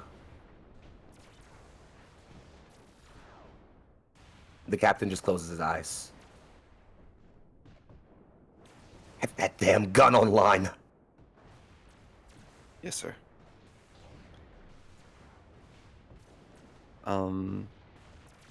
Let's see.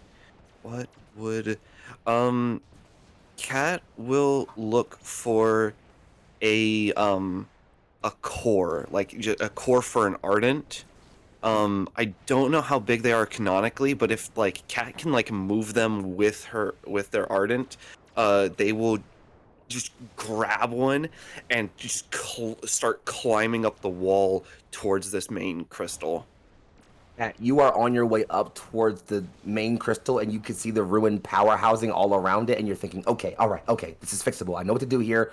I can work on fixing this conduit here, makes this one stability platform is able here, redo some of the runes here and there, and maybe this thing could still work. And you start getting to work immediately. I want you to roll me plus no. Hold the result of your roll until I come back to you, okay? Okay. Alrighty. We're going to swing back Roll over. 2 dice, correct? Mm-hmm. Yeah. Okay. Plus your no. We are going to swing back over to check in yet again. Actually, real quick, let's go back over to the main combat real quick, because I want to kick back in with that just a little bit longer. As we kick back over to Mahalina, who is still flying and moving around this larger actor, putting as hard punches in wherever you can, denting the armor and crushing systems. This thing is impeccably strong. It doesn't seem to care too much about whatever damage you put into it. As it steps back, you literally see the sun become shadowed over you as you look up, and a hand is just coming down like it wants to just swat away at you. How do you react? I am going to use my weave magic, right? I can do that. Ooh. I'm going to use Do that. it. Where's my? I have. There we go. I'm going to weave magic, and basically try to get to become faster, to just sort of like dodge out of the way real quick, and to use my to try to use my fist to find like a weak spot on the arm or on the hand that's like swiping down at me. So that's Plus all. channel. Key. Let's see. I know I have a thing with channel where I can get more channel.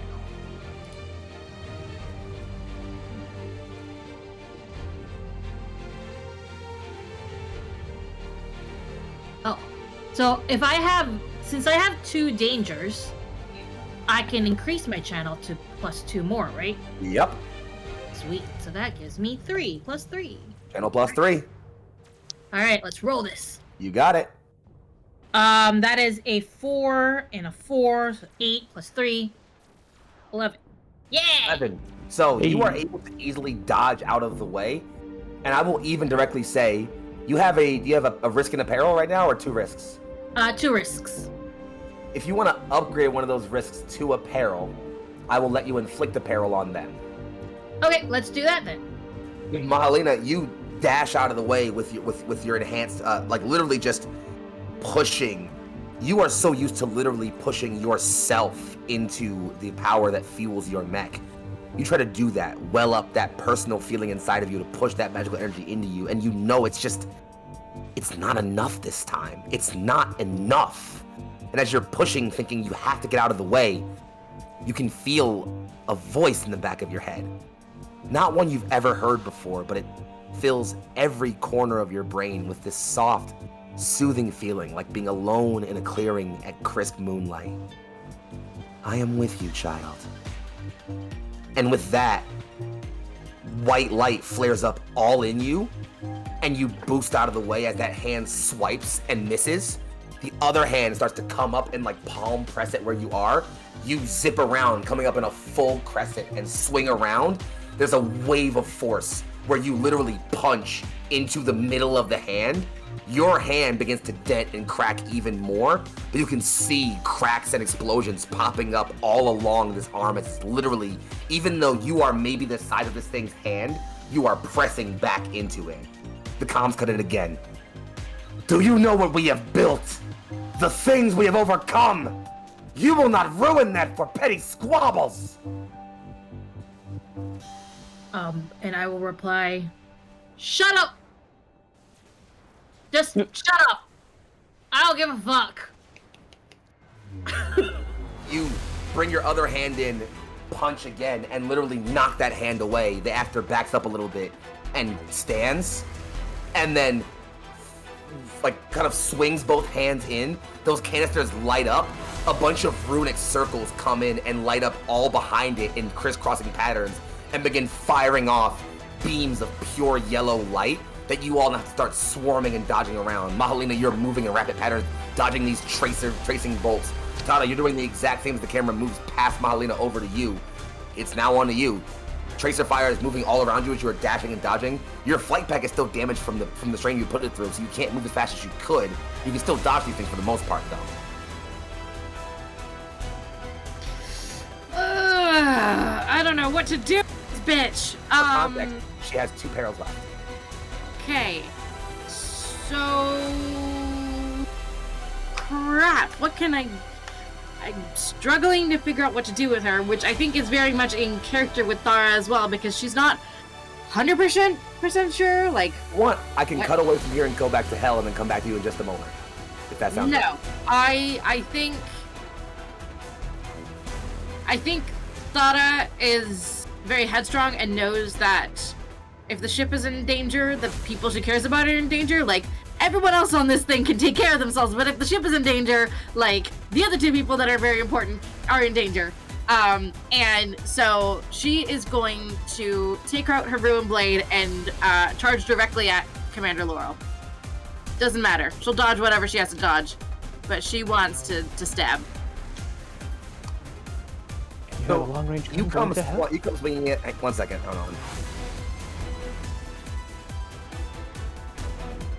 So you bring your sword in, and you start swinging at this thing as you can. Like you swing and cut through a sort of a tendril of sort of like conduits and things in one finger. Explosions ring out as it sort of dips back.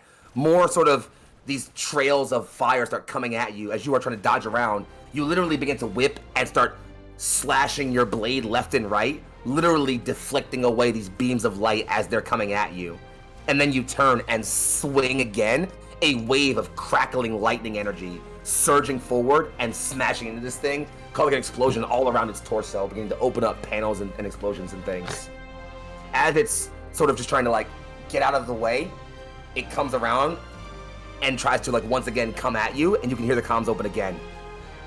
We have bent the gods to our will, made their magic ours. What do you know of change? Don't ask me what I know of change. Do you want to know what I know of change? I know of a goddess. A goddess that fuels each of us. And you cannot break her.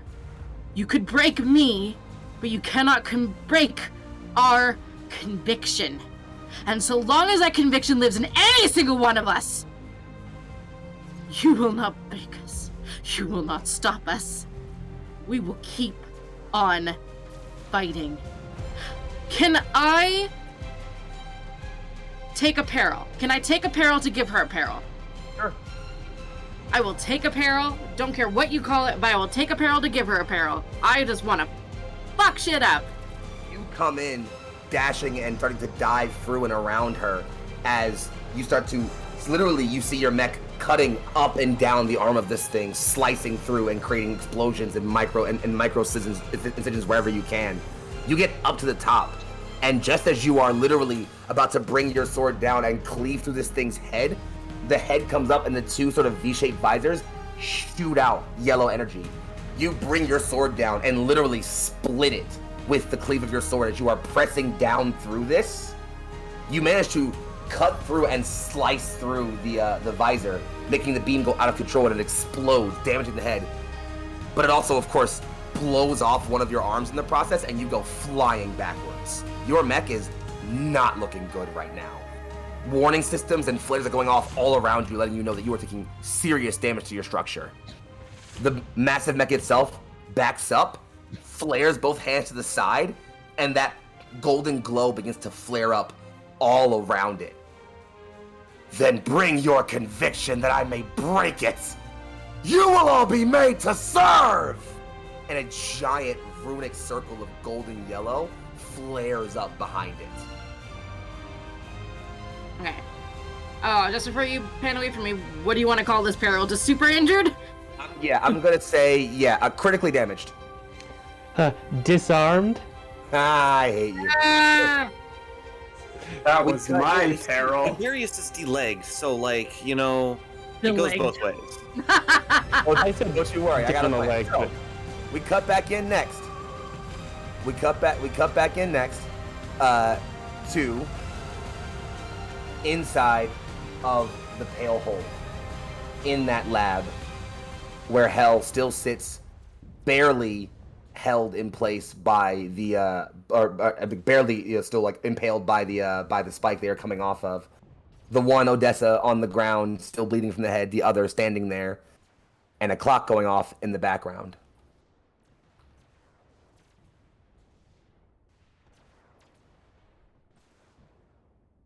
I won't bend the knee, nor will any of them.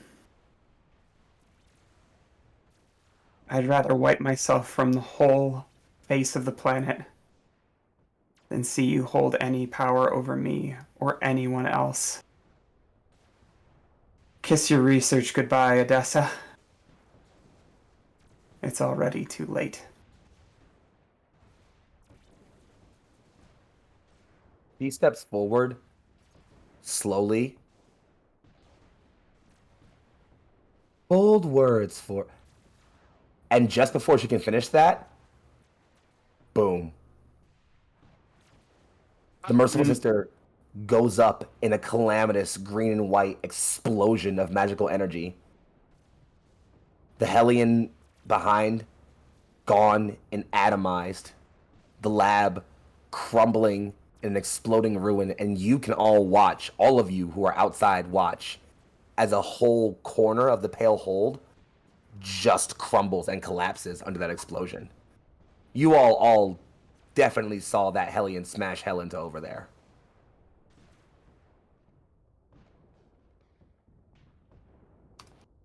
I mean, if you will allow me, I think Gregarious just straight up assumes that Hell is okay still.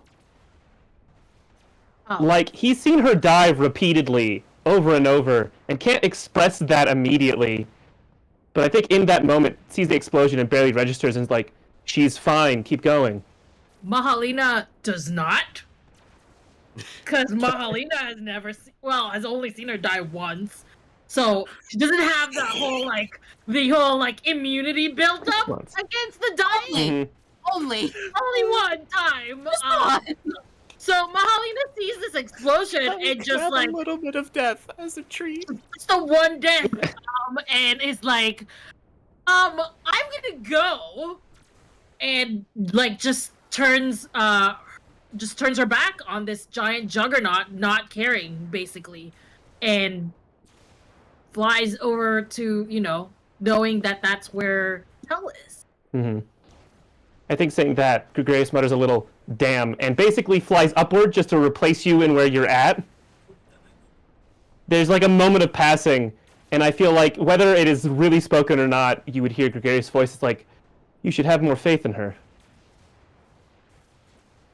And I imagine must have something from her. Yeah.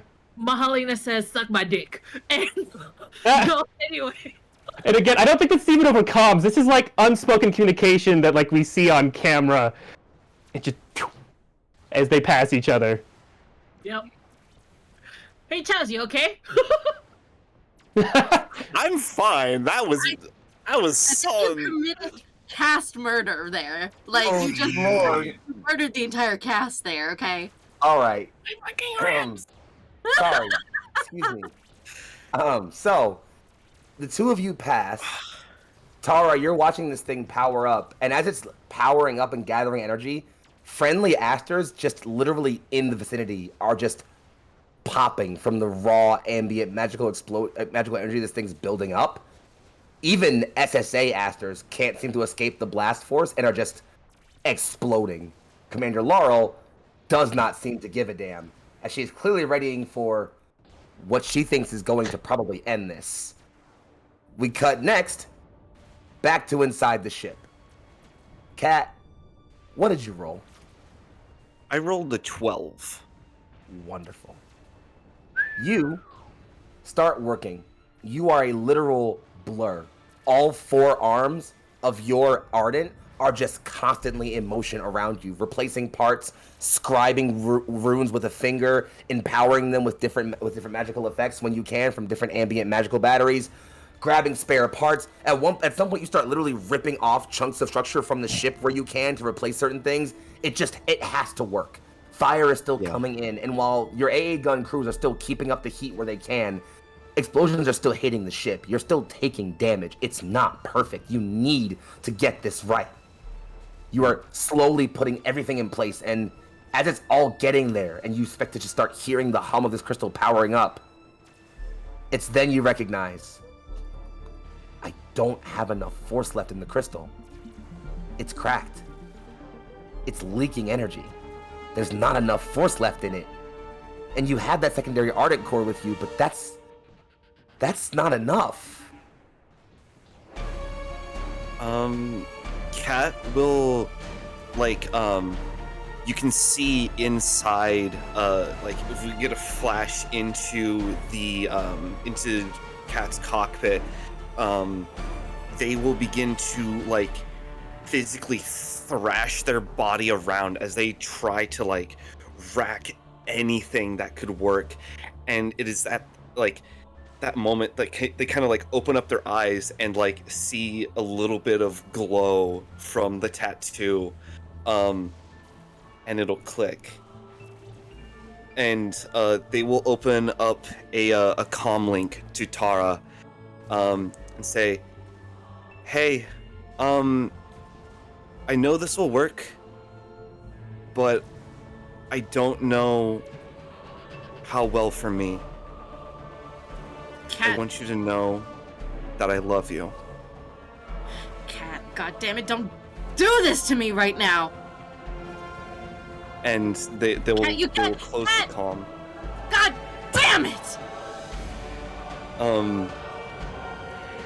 They will kind of grab in, like, one hand the like the leads coming from the crystal in their ardent, like, two hands onto the leads from the crystal, and then the other two leading to, like, the power lines of the actual of the cannon itself.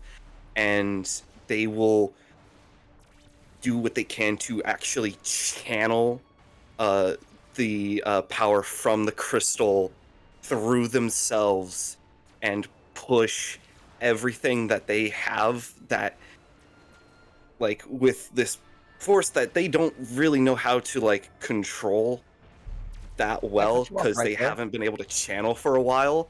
Can I cut you off right there, actually? Yes. You're having that exact thought. I've never channeled magic before.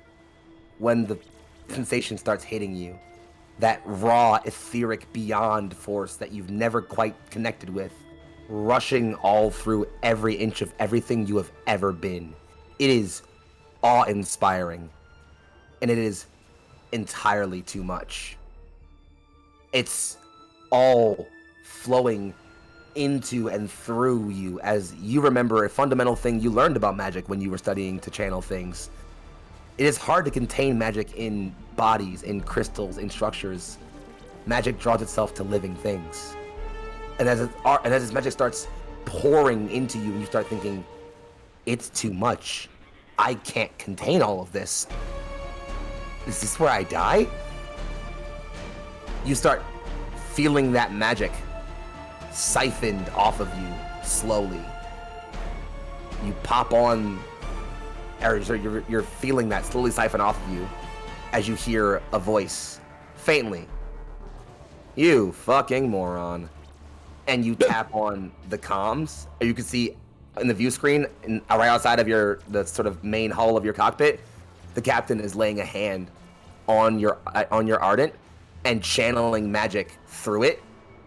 He lifts, he just says, it's not a thing you do, it's a thing you feel.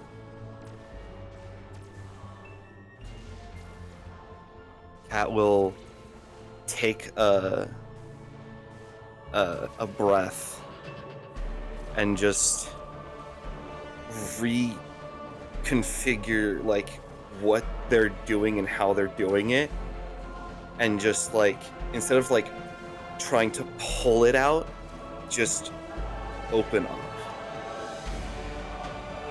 That river of beyond force moves through you, through your ardent, through the captain, and you can feel all of this connected. And for a brief moment, you feel connected to the ship in the same way he does. Every plank and metal and bit and person on board, one with you for that singular moment. And it's blissful. The captain holds up a hand, white energy, literally so intense he cannot contain it within his skin, bubbling and brewing all around as it forms a ball around him, and he just says, Tara, buy us an opening. On it. We cut back in to Tara. It's over on at you. There are still Asters trying to swarm you. There is a giant tier 5 creating some massive channel attack it's about to unleash at some point. And the only backup you had, well, just left, but more is arriving right behind you. It's you and Gary right now, and frankly, the odds don't look fantastic. Doesn't matter. I know exactly what I'm doing. I have a completed gravity clock with lore, because we committed, and I would like to use a free action to support what is going on. I would like to take 3 perils, and I would like to help channel all of this magic and blow this stupid fucking ginormous thing out of the water. So, the trouble with channeling the magic that's being used to happen right now is that it's being channeled through the ship, and getting back to the ship would be difficult for you right now. Got it. What works really well for you, though, however, is that the raw sort of ambient magic being gathered up, you are able to start swelling that into you to prepare what you know is another nova of force that at the very least, clear a path for this shot. Maybe even throw this thing off to buy it an extra second. You are taking in all the ambient magic you can, but being so careful to not draw too much. Asters start coming in to assist you. I'd like you to roll roll weave magic for me real quick. Roll it at disadvantage, though. What does that mean again? So you're going to roll 3d6 3d6 and take the 2 lowest. Gary, if you'd like to help. Well, yeah, I was actually going to say, I think it'd be very thematic for Gregarious to help by just arriving there. Yeah, go for it. Let's go. 2 lowest? Damn. Got it. No, I'm canceling that out. It's just normal, Oh. I think, now.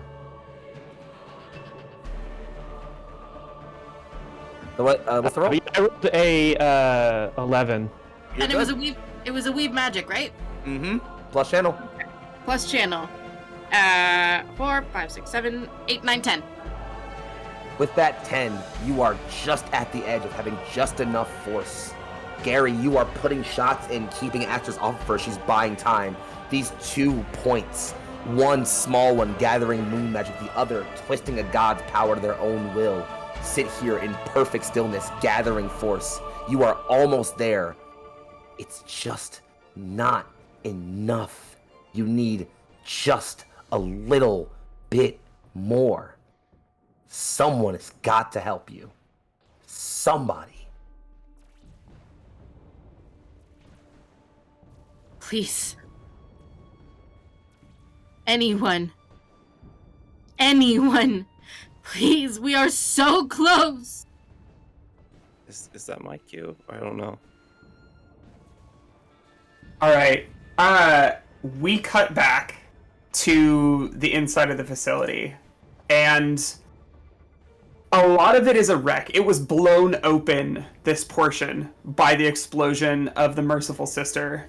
And what we get a view of are the cloning tubes. There are dozens of them, maybe hundreds, all filled with Odessas in suspension, basically. 2 different Odessas are searching through the rubble because they, like Gary, know that Hyphaea has to still be alive. And they come across her body, apparently unconscious. Let's see. And as they look at the body of Hyphaea, unconscious, these individuals who have been, perhaps amongst all the people who have lost so much from this war, among those who have lost the most, they look at Hyphaea and they see the tattoos on her body still glowing that white. 1, a sign that she is still alive. 2, a sign that something from beyond is channeling that magic. And each and every one of them throw their hands up and pray to the moon goddess. Hell, roll plus channel for me. So what happens is we see in the moments before that, Hell leaps up, pressing a hand against the head of the Odessa, who had walked around the corner before. Not the one who has the broken nose. Pressing a hand against her forehead. And we get a series of images of every single experiment that Odessa has ever conducted on another person. But from the person's perspective. Playing through her mind, feeling every sensation that they felt. Every single one of Hell's deaths. I think that the interesting part of that image is you would see, like, Gregarious caused several of them. Yeah. There's a sequence of fights between those two mechs. A bunch of shots from season 1 of, like, things that happened to Hell. And you always think that you're the smartest person in the room. Well, now you know how everyone else was feeling. That is a 10. With the 10, the body of Odessa collapses over, clearly not dead, but just pain-shocked from everything they've just had to experience. We follow the pilots, their hands still high in the air, up, directly above the pale hole, to Tara, as that last bit of magic enters you, and Chadni's arms flare out in force. Asters all around you blow a hole open. The actual massive tier 5 you are focusing on that's trying to channel all this force is hit by that wave, and for a brief half second that magical rune flare around it, behind it, flickers out for a half a second, clearly meaning it needs more time to ready this attack. We cut right back to inside the cockpit. Cat, through the screen in the cockpit of your Ardent, you are locked eyes with the captain. He slams his other hand onto the crystal. Every single micron of it glows bright white. The arcing arms of the Truth in Darkness, which have been slowly working to compensate for that lean, start glowing in bright white as single feather trails flare up, the same way they did in the first episode. Feather trails of where before they were bright blue are now bright white. And where before it might have been 5 or 6 feather trails in a line, it is now 2 full, pristine wings of bright white moonlight. And without looking anywhere near, we follow the hole in the ship, past the crystal, past this building magic, all the way towards where it has a straight line directly at the middle of Captain Laurel's Heaven Claimer. Looking directly at Cat. Main anti-magic cannon. Fire. And a wave of bright white light with an arrowhead to top it lances out at light speed. It whips past Tara so fast that even within your cockpit, it picks up your hair. Directly past all the soldiers, hands high and praying, over the heads of Hell as you watch from where you were laying in the ground, past where Ardents are now stopped swarming you, Gary, and are now just looking up, watching this. And past Mahalina, as you are zooming towards the structure where Hell is ruined, you stop as this light passes right by you. And we all watch as it slams directly into the chest of the Heaven Claimer and begins delving into it, ripping up conduit and spare metal and tearing off yellow bits of magic. The 2 hands come forward and slam, literally trying to grip onto the beam and rip it away from this thing. The commander from inside just My ambitions were not to die like this! And white light overcomes the entirety of her cockpit as the Heaven Claimer goes up in a pristine explosion. The clouds blown away, and a pristine, glorious, perfect open moon sits high even this late in the morning. As for the first time in so long across all of Nor Aldratel, things go quiet.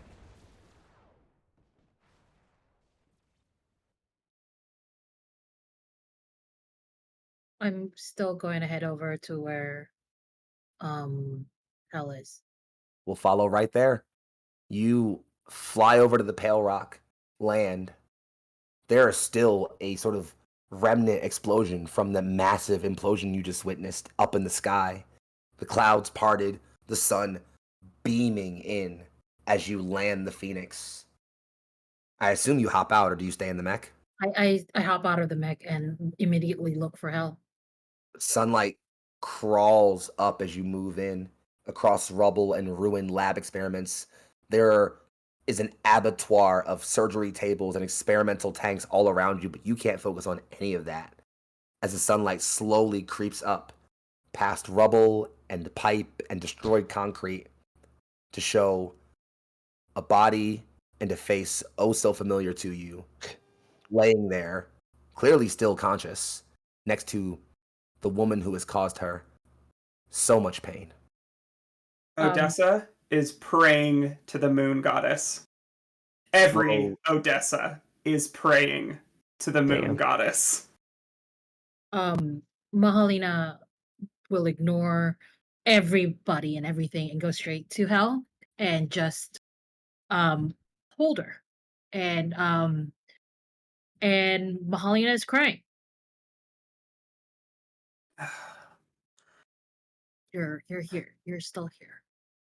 I'm still Good. here. You're still here. I'm good. Okay. Just making sure. You know.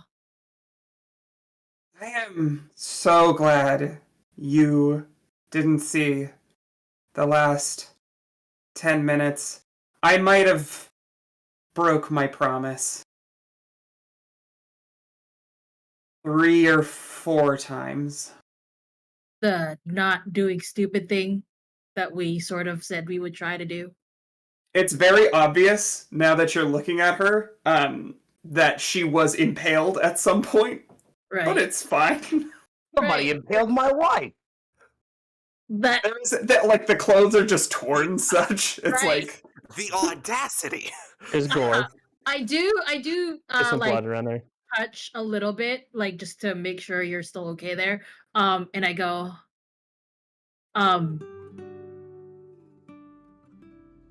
you are a miracle. You know what's funny? Is I thought the same thing about you a long time ago. Huh. Still just as true today. And I stand up and offer my hand to lift you up, and just sort of like, do you need a ride? Carry her. It's immediately going to be like, I don't think I can stand. All right, then I will carry you. Let's go. I have a ride. All banged up. This feels familiar. With, like, arms over the shoulders. And I'm like, I don't know what you're talking about. And continue to just walk into the Phoenix, and there's enough space for Hell to sit around. But you do see everything. You do see how all of the wires sort of like plug right into Mahalina's body. Like, you know, where the tattoos are, it's like you can see that it goes through the skin, basically. And that's how she controls the mech. And I will turn to her and say, shall we? Are you ready? Yeah. And we take off. And I think that might be a great spot for us to very quickly grab a small break as the two of them take off, watching as a full moon sits high in the morning sky. All of Nor Aldratel quiet, maybe even peaceful. We'll be right back, darlings. Don't go anywhere.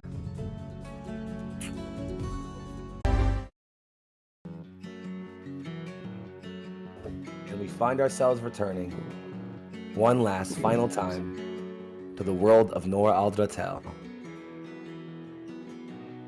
We find ourselves on the northernmost island, high up in the mountain ranges on this ridge, a place distant but still covered in the basking rays of the late evening. As the sun creeps away into slow moonlight, we find ourselves at a gathering. This is a gathering of many things. A celebration of the fallen, a celebration of ascension, and a celebration of union.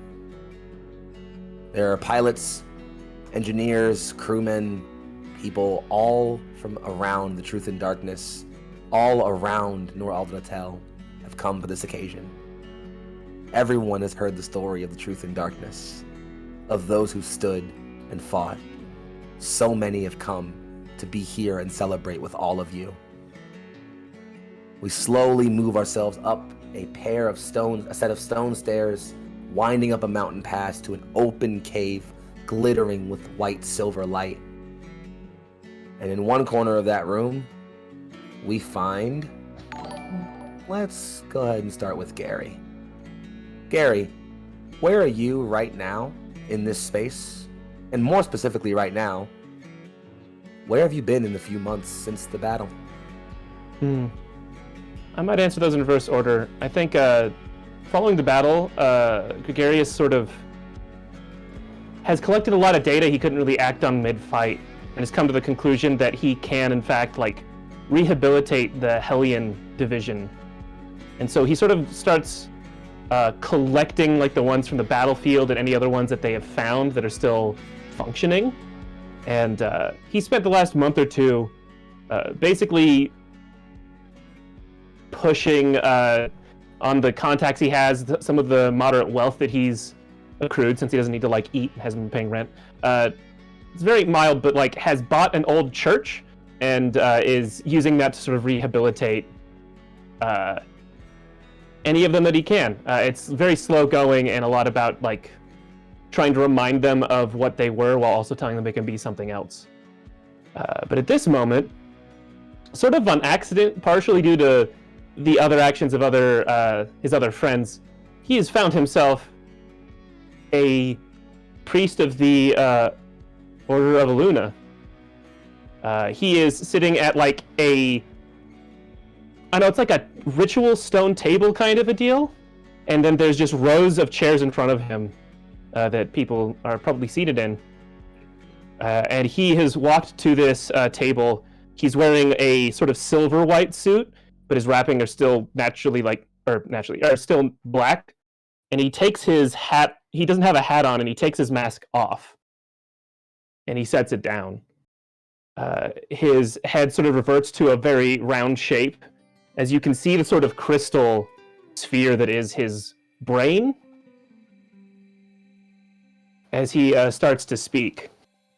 Before you start speaking, Says, yeah, okay. Let's make sure we check in with the rest. As we look across all the seats of where people are sitting and waiting for you to begin speaking and watching you, we pan across to someone who you spent a long time fighting with. Kat, where have you been in the months since the war ended? And what are you up to now? So...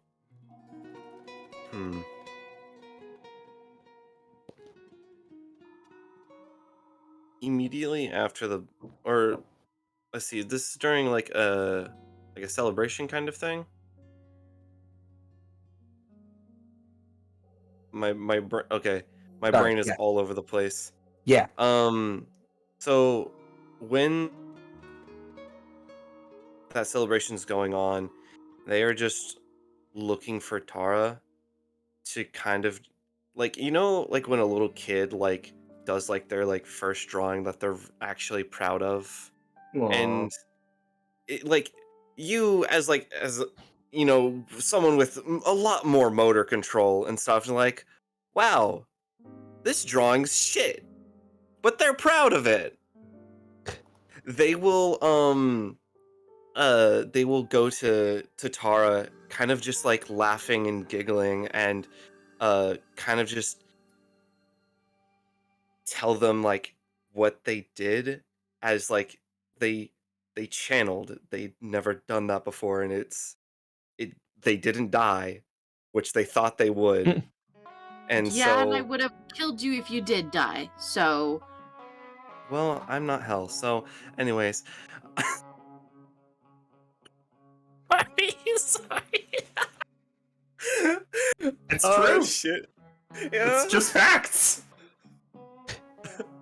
Unlike her, I can only die once. But probably the following months after the battle, they kind of took their ardent and just built it up more, just due to the amount of being able to channel now, build it into an aster, kind of keeping a lot of these same like ways in like how it moves and how it operates, and definitely keeping like the four arms, two legs, keeping it very like slender, but also like hard to hit almost, and very like the scalpel of a machine, and just becoming Tara's wingman. Aw. Yeah, and that's mainly what Kat's been doing for the months after. And so you're sitting here, also watching as things happen, as people enjoy their time together. We cut next to two other individuals who are not sitting with the rest, but are standing elsewhere in the middle of this ceremony. In any order the two of you feel like is appropriate, whichever one wants to go first. Mahalina and Hel, where have the two of you been since the war ended?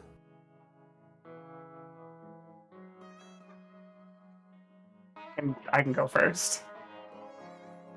So, for the most part, what Hell has been up to is a bit of rehab, because getting exploded and then healing from it is rough.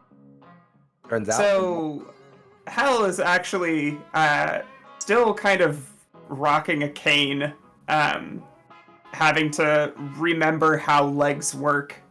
And is back in the middle of the crowds. In the time since, Hell was recognized by people outside of the Truth and Darkness, and people started asking questions, and Hell started answering them. And through a series of events, found herself as one of the people who was starting to lead the Reformation movement. Not necessarily as a figurehead, because she was never a career politician, but as somebody who could intervene and get the last sneaky tendrils of the Seven Spheres Authority's influence cut out at the root without having to get in an aster. So she's wearing a very fine set of clothes. They are pale cream and red. And she's looking excited, but nervous. We'll cut across that excited and nervous face to find the other half of this pairing we were discussing. Mahalina, where you been? Mahalina has been everywhere, it seems.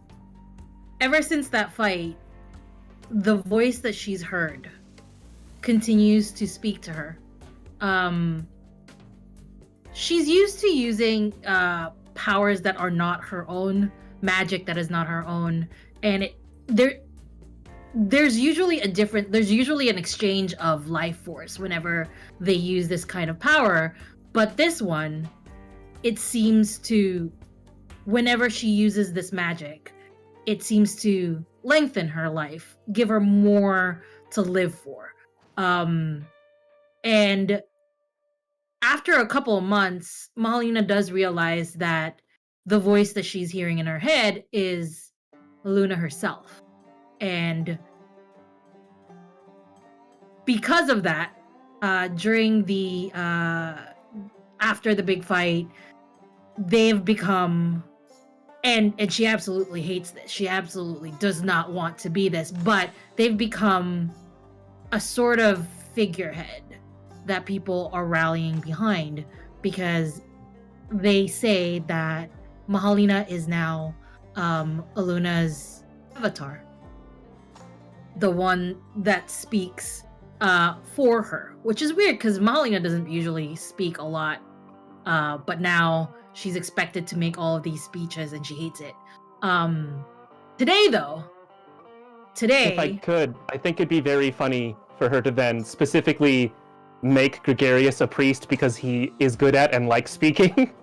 that is also the reason why Aluna has chosen Mahalina has chosen Gregarious to be the priest, now the top priest, because I can do that. I am the avatar. Yeah, you're the voice of Aluna. You said Aluna did it. Mahalina did it. And at some point when you were going over that, there's this moment of Hell looking over and saying, "That's the same thing, hon." Oh, that's right. All right, cool. But today, though, I am very much excited to stand before Hell, and I'm wearing a nice flowing dress, very different from what she usually wears. It is yellow and lavender, and it has sunflower prints on it. And it is her favorite dress. And she's standing in front of the love of her life. Plenty of eyes are drawn to you to enjoy and watch as you start to walk into the space. There's a pool behind the ceremonial table of silver white water that is blessed by the moon goddess herself. That's clear water is what is providing the lighting in this area, casting that silver white light all around. As you enter, we pass one last incredibly familiar face in this place. Tara, where have you been in the months since it got quiet? And why are you here now? I guess, what are you doing here now? In the immediate aftermath, thought about a lot of magical energy that day, and definitely spent a little bit of time away and recovering. And I think she would have asked for the captain to join her. He would. Needs a rest too. Yeah. And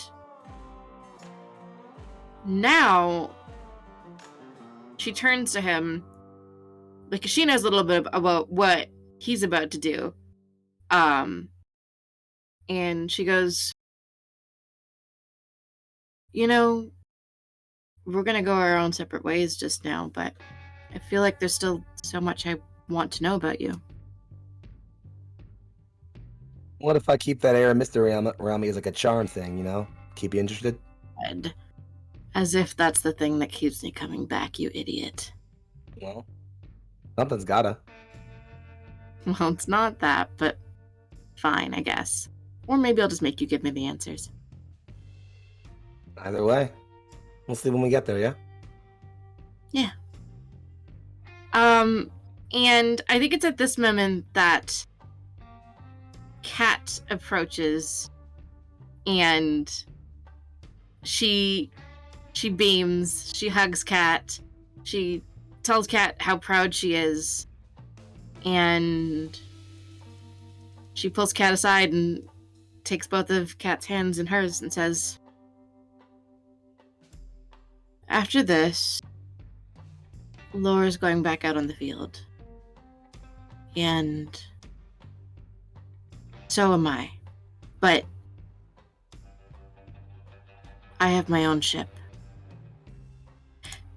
It's called The Song of the Moon. And Kat, I'm wondering if you'd be willing to be my first mate? Kat will, the second that you say that I'm going back out to the field, a smile begins to creep across their face, as they already know their answer. Dear, wherever you go, I will follow. Forever and always, I will be here for you. By my side.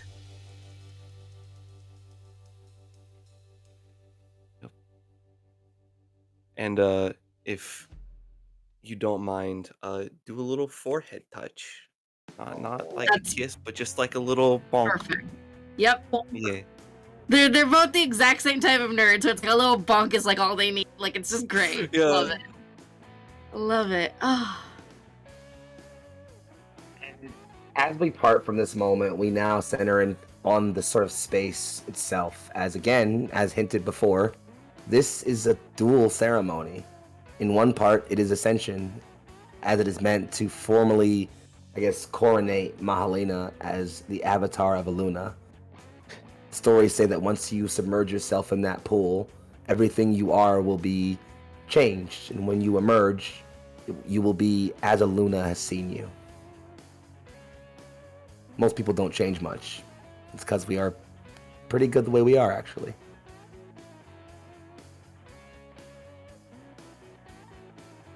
I still look at Hell before I walk into the pool because I'm terrified of being rejected. I have a lot of blood on my hands. You have nothing to worry about.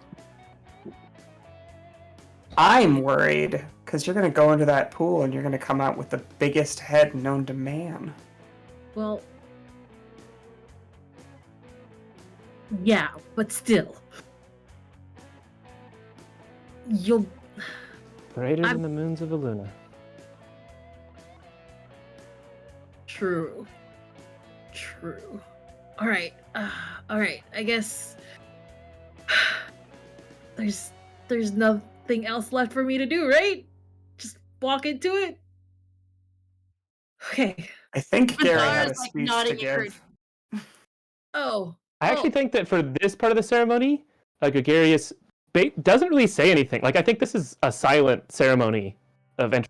That we're just Okay. whispering to each other before it really starts. Okay. Cool. And I walk slowly into the pool, and as I walk in, I just, like, with my eyes shut and not at all elegantly, just sort of like like how a kid would be like sitting down at the edge, not at all like because terrified. So that's what I do. I sit down at the edge and just try to like reach for the bottom because I'm not tall. I'm 5'4". But I am in the pool now. You are able to stand at about maybe a little bit above, a little bit above shoulder level in the pool. You take that breath, eyes closed, and submerge yourself. you feel a presence wash over you. It looks at every single thing about you, every deed you've done, every thought you've believed, every person you've held close. You know it isn't just watching you. It is remaking you if it feels it needs to. It is very directly saying to your soul itself, if you are not right, you will be undone and remade. You feel that feeling wash over you. And then you come back up for air. And the world is still just as vibrant as it was. You are still in the same skin, looking with the same eyes, breathing the same air, and believing with the same heart. The moon goddess may decide what is the best in us, but sometimes the best in us is only everything we have. You know that more than anybody. I step out of the pool, and one thing that everybody notices is that I am completely dry. There's not a drop of water on the skirt, on her, on the dress. The moment you step out without any drop of moisture on you, everyone erupts in cheers. And I walk nearer to the little three people, like form a little triangle thing again. And then I look at Hel and Gary and go, so kind of a god now. Yeah. Huh. I think without his mask, you actually see the impression of a smile, like, in the glass. You can tell people you're dating a god now. I already did that. Oh, okay. Oh, wait.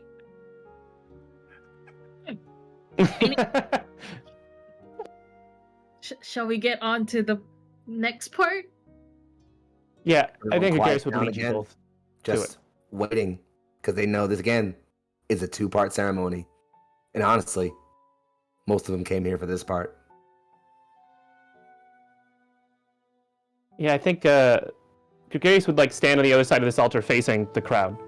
And you see images of what he's describing, the people's faces, like refracted in this glass globe as he talks. It's kind of why he keeps the mask on, as it's almost too invasive to his personal thoughts, but here he wants to be direct and open and honest.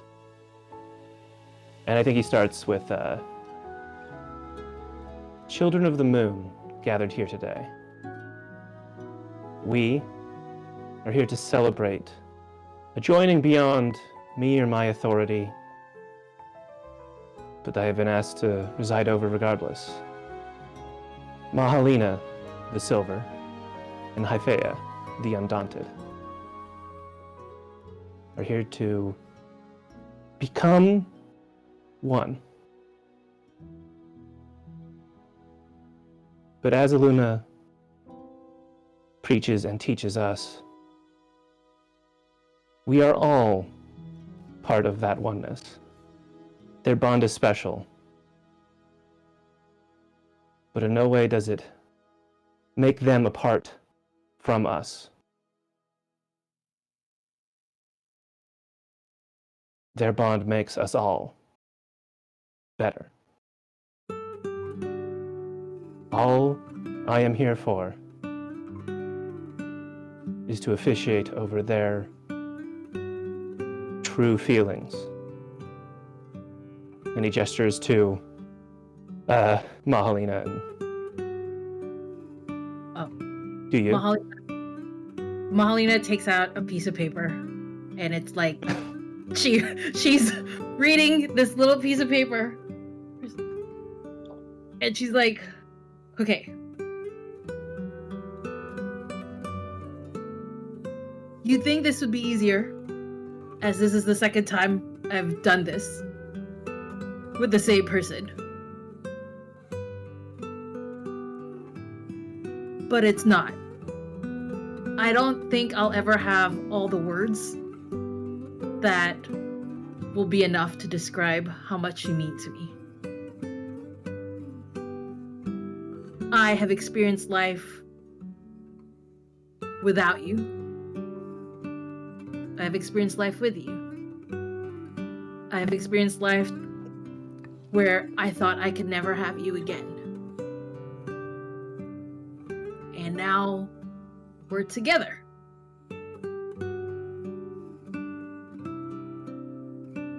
I don't want to die for you, but I will live for you for as long as you need me.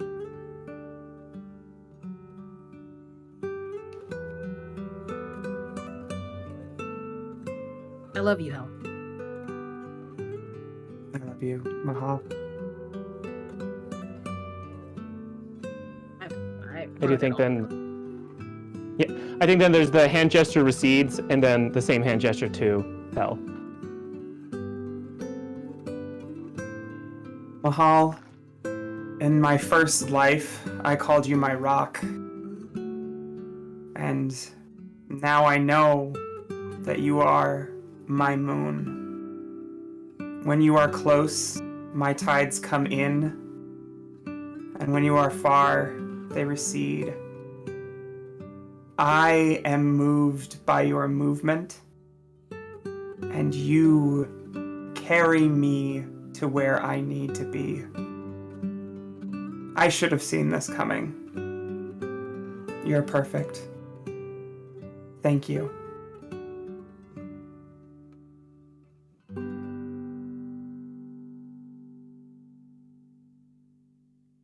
So they have spoken. Oh, sorry. Nope. That's it. Yeah. So they have spoken their bonds.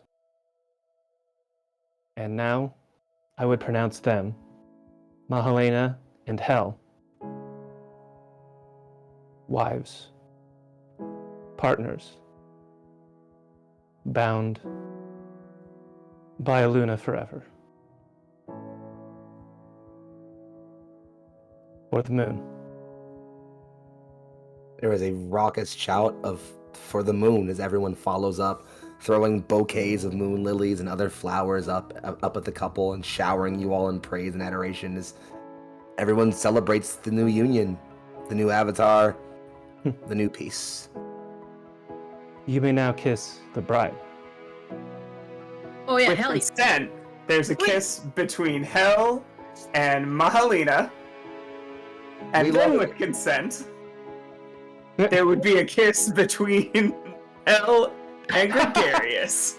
And there will be a shaking of hands between Gregarious and You are. Molly. Yeah. Good job. Did you shake my hand? You a real one. Okay. The celebration carries on. Mahalena, honestly, in that moment, I think. There's one Yeah. little thing of, Mhm. you know, this doesn't take away anything from us, right? Of course. I just Nothing like to can make take away sure. what we've had and what we will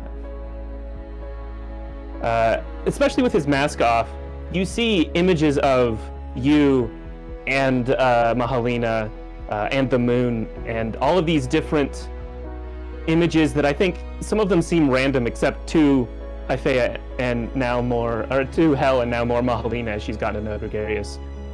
He is happy and kind of excited at this new point in his life. And I love both of you.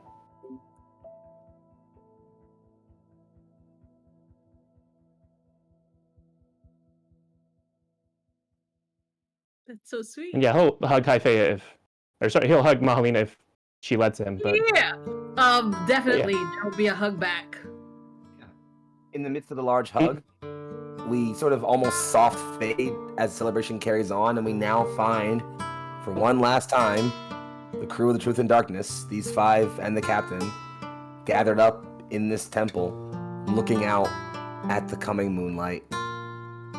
They are sipping on smoothies. Hell yeah. Everyone's got a smoothie. And a Gregarious is politely taking a smoothie. Bendy For straws. all I'm time's sorry. sake. It's quiet for a while.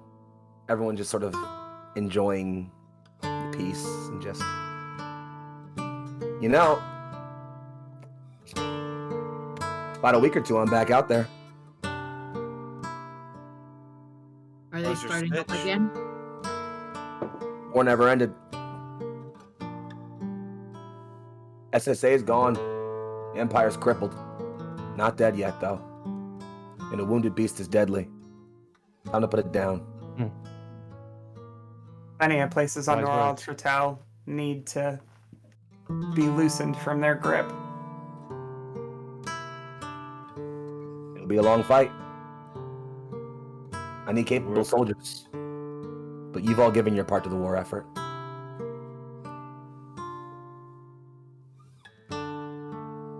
Say that With Where are we respect, going next? Oh, sorry. Cat will kind of like very calmly shoot back. You say that as if you haven't.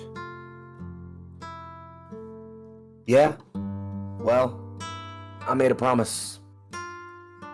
And so did I. Let's keep our individual promises. And they will offer a handshake out. The captain clasps your forearm in a warrior's handshake and shakes it back and forth. Keep her safe for me? Forever and always. So when are you leaving? I see you trying not to cry. Yeah. Like I wasn't muted. Cap, can I get a light?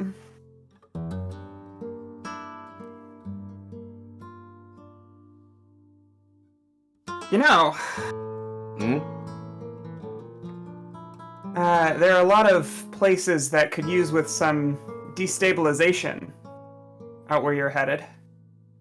And, well, I can't exactly use conventional transit to, get my feet on the ground.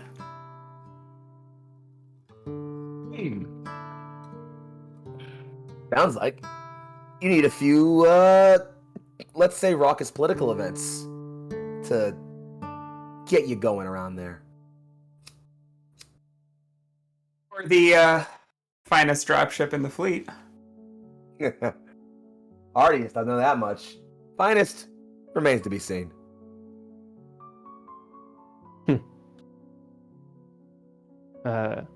If it pleases you, Captain, I have a few soldiers that could use some vengeance, let's say, on the people that use them. Captain's small I can vouch smile for one or turns two. turns into that same That's- predatory smile and just, we do pretty good with vengeance, don't we? I would trust no one else to handle this, considering your history with wayward souls. Yeah, I'm good at finding misfits, aren't I? And I have them aplenty. Bring them on. Always use good hands. As the goddess, normally, I would say, blessings be upon you, blah, blah, blah, blah, blah. But I have missed being inside the Phoenix. So, now that I don't need tattoos to run it, and since I'm not getting struck down with lightning or anything, I'm pretty sure Luna is okay with it. The captain just says, good. I literally can't move it from the hangar. A couple soldiers started worshiping it the other day, and I literally can't move it from there. Humans are Please make them fascinating. stop. I am gonna be a menace on your ship. Like old times, yeah. Yeah. Oh no, Captain. It's going to be much, much worse. Well, if my worst problem now is wrangling you 5 dumbasses, then frankly, the Empire's screwed. Excuse you. 5. You're right. 3. You're a captain now. You don't take orders from me. You will always be my captain. Please, they're gonna make you admiral before the end of this. I wouldn't be surprised. Order me around once or twice. I could use the break. The Song of the Moon will be there. Is that what they Wherever call it right now? Ordering around. Shut up!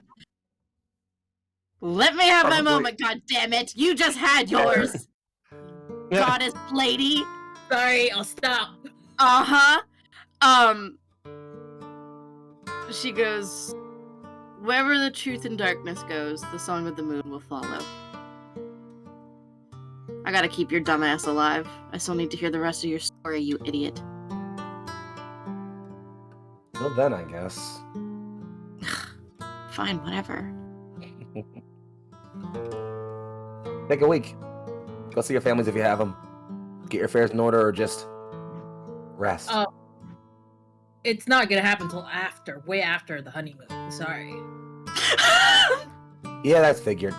Make it 3 weeks. Thank you. Try to get some actual rest while you're away. I need you both in fighting shape when you get back here. Can't promise that. I figured. They have the stamina of a goddess now, so like I don't know what you expected.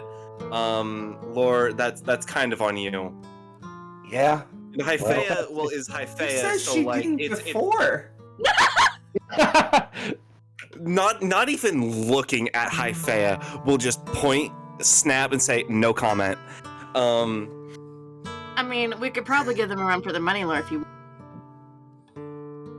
You know, I suddenly have important business to attend to. Actually, Tara, I was wondering if you felt like escorting me to a place to have a long retreat to strategically plan our next movements for ship coordination. Yeah, let's go, please. I can totally grant like God blessings on stuff if you Should be need calling it. God tonight. Absolutely. Strategic movements. Strategic movement. That's what they're called. Weirdly Weaknesses are so oscillating. fascinating. Gary. Well, if you're all done interrogating my sex life, then I think I'd like to give an order I've been wanting to give for at least a couple years now. Soldiers, at ease. Gregarious will bow deeply.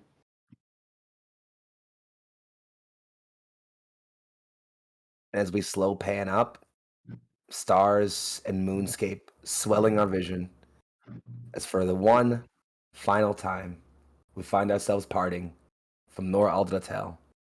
Its destiny not yet determined, but its future certain, as long as there are people willing to fight back.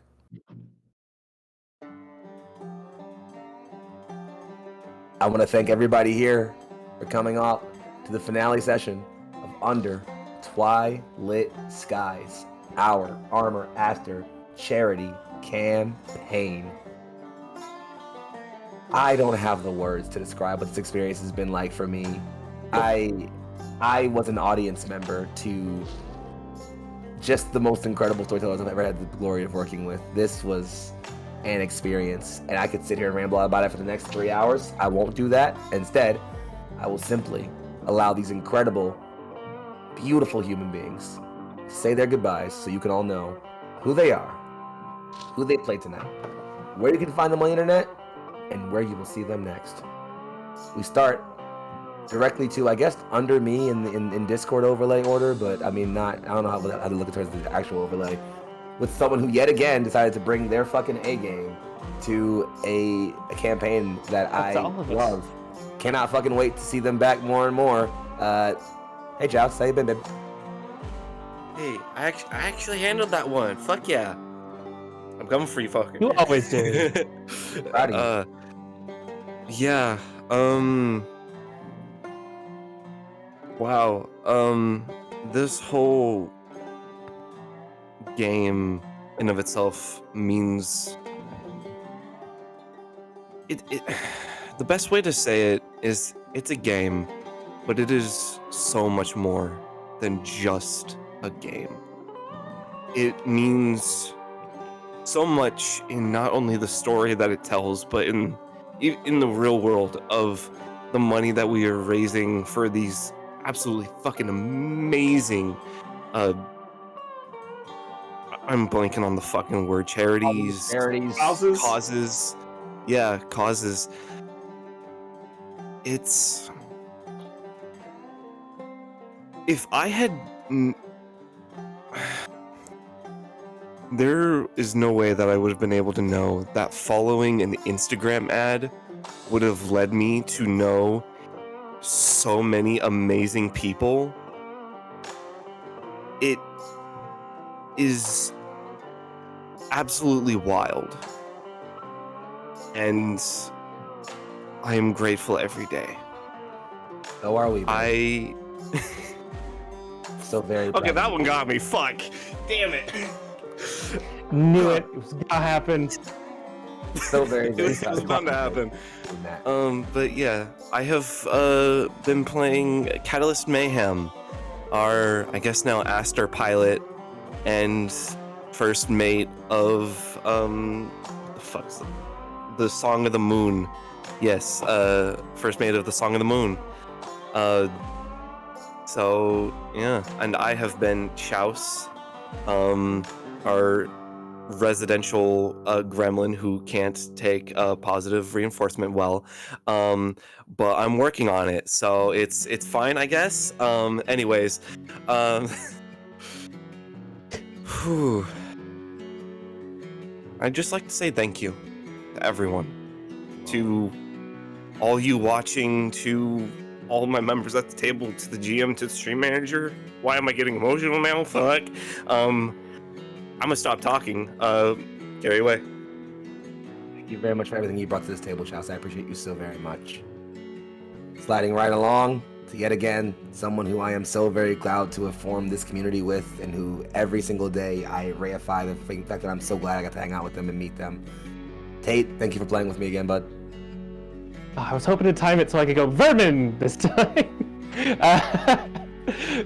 Hey everybody on Twitch, my name is Tate Washburn, and today I played, hopefully not for the last time, but we'll see, Gregarious Black, the talkative, personable robot man who, yeah, just wants to help as many people as possible. He's a good being.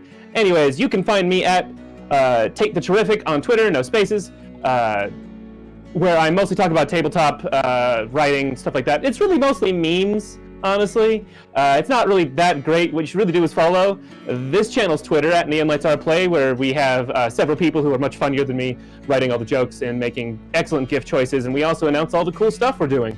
If you want the inside scoop, yeah, the bot's not working last time or this time. If you want the inside scoop, you should join our Discord, where we meme even harder, and we also tend to do community events, chat a whole bunch, and that's where we pick up new players too, if you're interested. I'm just saying.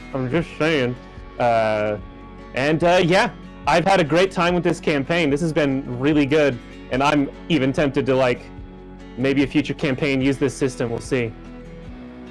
I'm just saying. It's a great system, and I know whatever you do with it will be incredible, as you've only brought incredible things to this community, Tate, and I thank you for all of that. Swinging it up and around, talking about people you meet in strange circumstances that you are incredibly happy to have met. I don't know what my life would look like if I didn't have Legendary Vermin in it, and frankly, I'm really glad it does. So, hi. Wowzer. Hey, y'all, I'm Legendary Vermin. You can find me as Legendary Vermin on all the places on the internet that matter. There's, of course, Itch, Twitch, Twitter, and, I suppose, YouTube. If you want to know my stream schedule, it is available at legendaryvermin.com/live. Next week, I'll be on With the Will on Wednesday. That is a Digimon campaign. It's great, a lot of fun. Very different tone than what you saw here tonight. The day after that, on Thursday, I'm going to be doing a one-shot of Renegade Racers as part of Cult.exe. That is, of course, Keegan.exe, the game designers. Sorry. Hey, yeah, we're going to be playing Renegade Racers, which is based on Fast and Furious. So, yeah, come check that out. Foxy and I are Always gonna be Foxy. there. Oh. Wait, Glyza's also gonna be there, right? Yeah, it'll be like a reunion. But instead of mechs, it's gonna be cars. Does that make Fast and Furious a mecha thing? Yes. No. We're not crossing that line right now. I refuse. We've been to Let's space. talk about that. We don't have the time. We don't Are you saying that I can't Ellis swap a fucking Aster? The last thing I'll say before I'm caned away from the stage is, again, as everybody else has said, thank you all for being here. I mean that both to the staff working behind the scenes, the audience out there across the internet, and of course my fellow players, and our wonderful GM. This game is going to hold a really special place in my heart for a long time, for all the reasons that we've already been over. And it will definitely, in a lot of ways, be the bar to which I compare everything else that I do in this space. Those are incredibly kind words, and I thank you so much for sharing them and for everything you brought to make this game what it is. It wouldn't be it without you. Coming up and around. I'm rubber, you're glue. Yeah, well, your face. All right. Anyway, moving up and There's around. no need for rubber here. It can apply to everybody. Fair enough. Moving up and around. Someone who I think genuinely doesn't get the respect and appreciation they deserve for everything they bring to not just the tabletop gaming community, but to like the internet as a whole. And as I've said in the intro to this world, I think more people should recognize all the great that they do. And I am proud to be among the people who get to regularly feel their light in my life. Thank you again for everything you brought to this game, Leona. Go ahead and say goodnight. Y'all are too much. It's facts though. Just no cap in my rap. Hello, No my lies name is detected. Hello, my name is Leona. You can find me on Twitter at @LeonaMeeple. That is the best way to find me.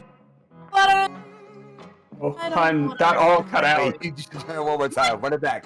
You went That's so it. fast and so loud that I just went. Do it again. One more time. Couldn't Take keep it back. up. Do it Two again. ball up for the. Hello, my name is Inigo Montoya. You killed my. No, I'm kidding.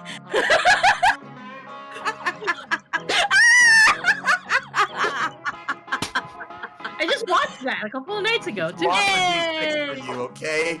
I just lost a D6 because of you. Don't do that! Reduced to fucking atoms. Reduced I needed to a laugh atoms and after numbers. You're gonna crying. find that when you move and be like, when did this happen? Listen, I cried my eyes out. I needed a laugh. Hello, my name is Leona. You can find me on Twitter at @LeonaMaple, and that is the best place to find me. Follow me and keep up with what on earth it is that I'm doing, because even I don't know what on earth it is that I'm doing or where you will see me next. So, yeah, please do that. Thank you for donating. Thank you for being here. Thank you to everyone who has helped make this happen. I just there's so much more to this story, and I'm just like, are you sure this is the end? But it's still the perfect end, and I am so thankful to each and every one of you. Yeah. And I am just as much thankful to you for so many things, much more than I could ever say right here. And rounding out our cast, last but anything but least, someone who again is a literal cosmic presence in the tabletop space, whose name rings out high across the AP industry, who reaches into so many places and so many hats that I find myself continually amazed by the work they do, the accolades they achieve, and how they just keep reaching higher. Your journey's been incredible to watch, and I'm glad to be a part of it. Thank you for being part of this game, Glyza. Go ahead and say goodnight. Hi. You can find all of my stuff by just going to bio.link/classicalglyza. I'm also on the internet as @classicalglyza. I'm very embarrassed, but like in a good way. So thank you. I'm really thankful for this game. This is one of those games where like right after we play, I would stay up the night rewatching the VOD and just being like, this is so great. And this episode is just another one of those episodes that I will be doing again. It has everything I've ever wanted to do in a campaign. You know, it has romance, it has me being a fucking menace, me like being angry, like it's me being gay. It's awesome. It's everything. Like I said, everything I've ever wanted in a campaign. So in a polycule, but like it's And just robots, right? And robots, right? Robots are too. Robots, sure. I just need to fight a kaiju, but like everything I've ever wanted in a campaign was here, and I will show this thing to everybody who will listen, who will watch. It's just so much fun. I am so thankful to be part of this campaign. I'm glad that this was the first mech campaign I've ever done. And I'm just gonna be like, for future mech campaigns, I'm always gonna be like, well, why can't we do the same thing that we did here? Because this was perfect. Don't mess with perfection. Also, I'm a goddess now. Like, that is great. Get on my level. Get on Try harder, other campaigns. other Next season, we can have a kaiju next season. How about that? How about that? I was gonna say, well, one, thank you again so much for everything you brought to this game, as always, and for the things you brought to. Thank you for letting me bring you into the world of mech for the first time, and for treating it like your own and having a great time with it. And if you want Armor Aster but fighting kaiju, that's for my next campaign. Stand by. Foxy, I need you to understand. This campaign is what got me into fucking building Gundams. And my work is done. The cycle is complete. Hey, if I can give a outro to Foxy before he gives his outro real quick. He is the one to blame, which is the most positive way to use that word. He is in fact not done. His work is never done. He loves to keep going. He's a man who works harder than anyone else I know when it comes to creative excellence. The incomparable Foxy. Also, every single time that we're chatting, he's always like, I have a game idea, and all these game ideas are amazing. All of his Constantly. They're always so fucking Man, don't amazing. Man, don't miss.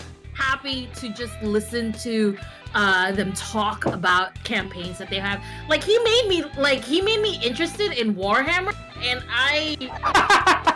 How dare he? How dare they? How dare I they? don't know if I'm ready for this, but also I'm watching videos about it now. It's very. This is news to me, even actually. Wow, huh? I mean, We'll discuss that later. We're just gonna dig in. Go ahead. I was gonna say, this is a GM who always kills it, always makes me feel things, always just brings it. As an audience member, as a player, I don't think I've ever seen you GM something that doesn't absolutely move people, that doesn't absolutely slap, that doesn't have the most incredible speeches, the most incredible music. You don't give yourself enough credit. It is impossible to tell with Foxy what is pre-written and what is improvised on the spot, and that is probably the greatest compliment that you can give, I think, just about any GM. Not only that, but they are the creative director at Neon Lights Roleplay, and an artistic season developed by this mind is just incomparable. There is very literally nobody coming up with the ideas within the tabletop space for actual play. Nobody else is doing what Neon Lights is doing, and it's because of Foxy's remarkable and unique hand on the helm of this thing. yep. So while we're here, we love Foxy. It is important to also acknowledge that there is somebody else in the call with us. Out of sight, but definitely not out of mind. Shouted out earlier today on the Neon Lights Roleplay Twitter. We love Michelle. Thank you, Michelle, Yes. for everything. Her fan cam Friday. I mean it on my life when I say that. Whatever creative energy I bring, you are the gears of Neon Lights that turn and churn and make this community move on every day. If you took a day off for like a serious period of time, this community would grind to a halt, and I'm not joking about that. Thank you for everything you do and continue to do here. And if I could give a final thank you, if it's necessary, it goes straight up to everyone that finds themselves in the chat right now, I think specifically, and those who have found themselves watching previous episodes, those who have watched VODs, those who have shared tweets, those who have talked about the campaign, and every single person specifically who has donated above and beyond anything else. I appreciate everyone who has contributed something to this campaign. Each and every one of you is a part of what made this thing happen. When you look back and think about this campaign, if it made you feel something, if it made you enjoy, something, if something about it stuck with you, know that you were a part of that and a part of what made this happen. You continue to be a part of what makes Neon Lights happen. I love you all. I don't have any other way to describe it except for that. Thank you all so much for $350 raised for Philadelphia Bail Fund. That is so much more than I expected to make tonight. I'm going to leave our dono link up here. I'm going to also post it on our Discord. It's going to stay there over the weekend. You can trickle in more. On Sunday night, I'm going to send over the donation directly to Philly Bail Fund for everything that we collect. Thank you so much for the fight that you guys have done. It means so much to say that an org that literally has gotten me out of legal trouble when I helped bring the fight to people in my city has been contributed to by people that I love and care for because of our work and the things that we do. That is a momentous and monumental thing. Please hold that in your hearts. Thank you guys so very much for everything you've brought to this campaign. I have been Young Foxy. This has been my cast. We've been Lights Roleplay, and you all have been abso-fucking-lutely fantastic. Stick around for our outro credits. Thank you for fighting back, and please remember to take care of each other and yourselves. Good night, everybody. Bye-bye now. Bye-bye now. Bye-bye. Bye now. Bye. Bye-bye now.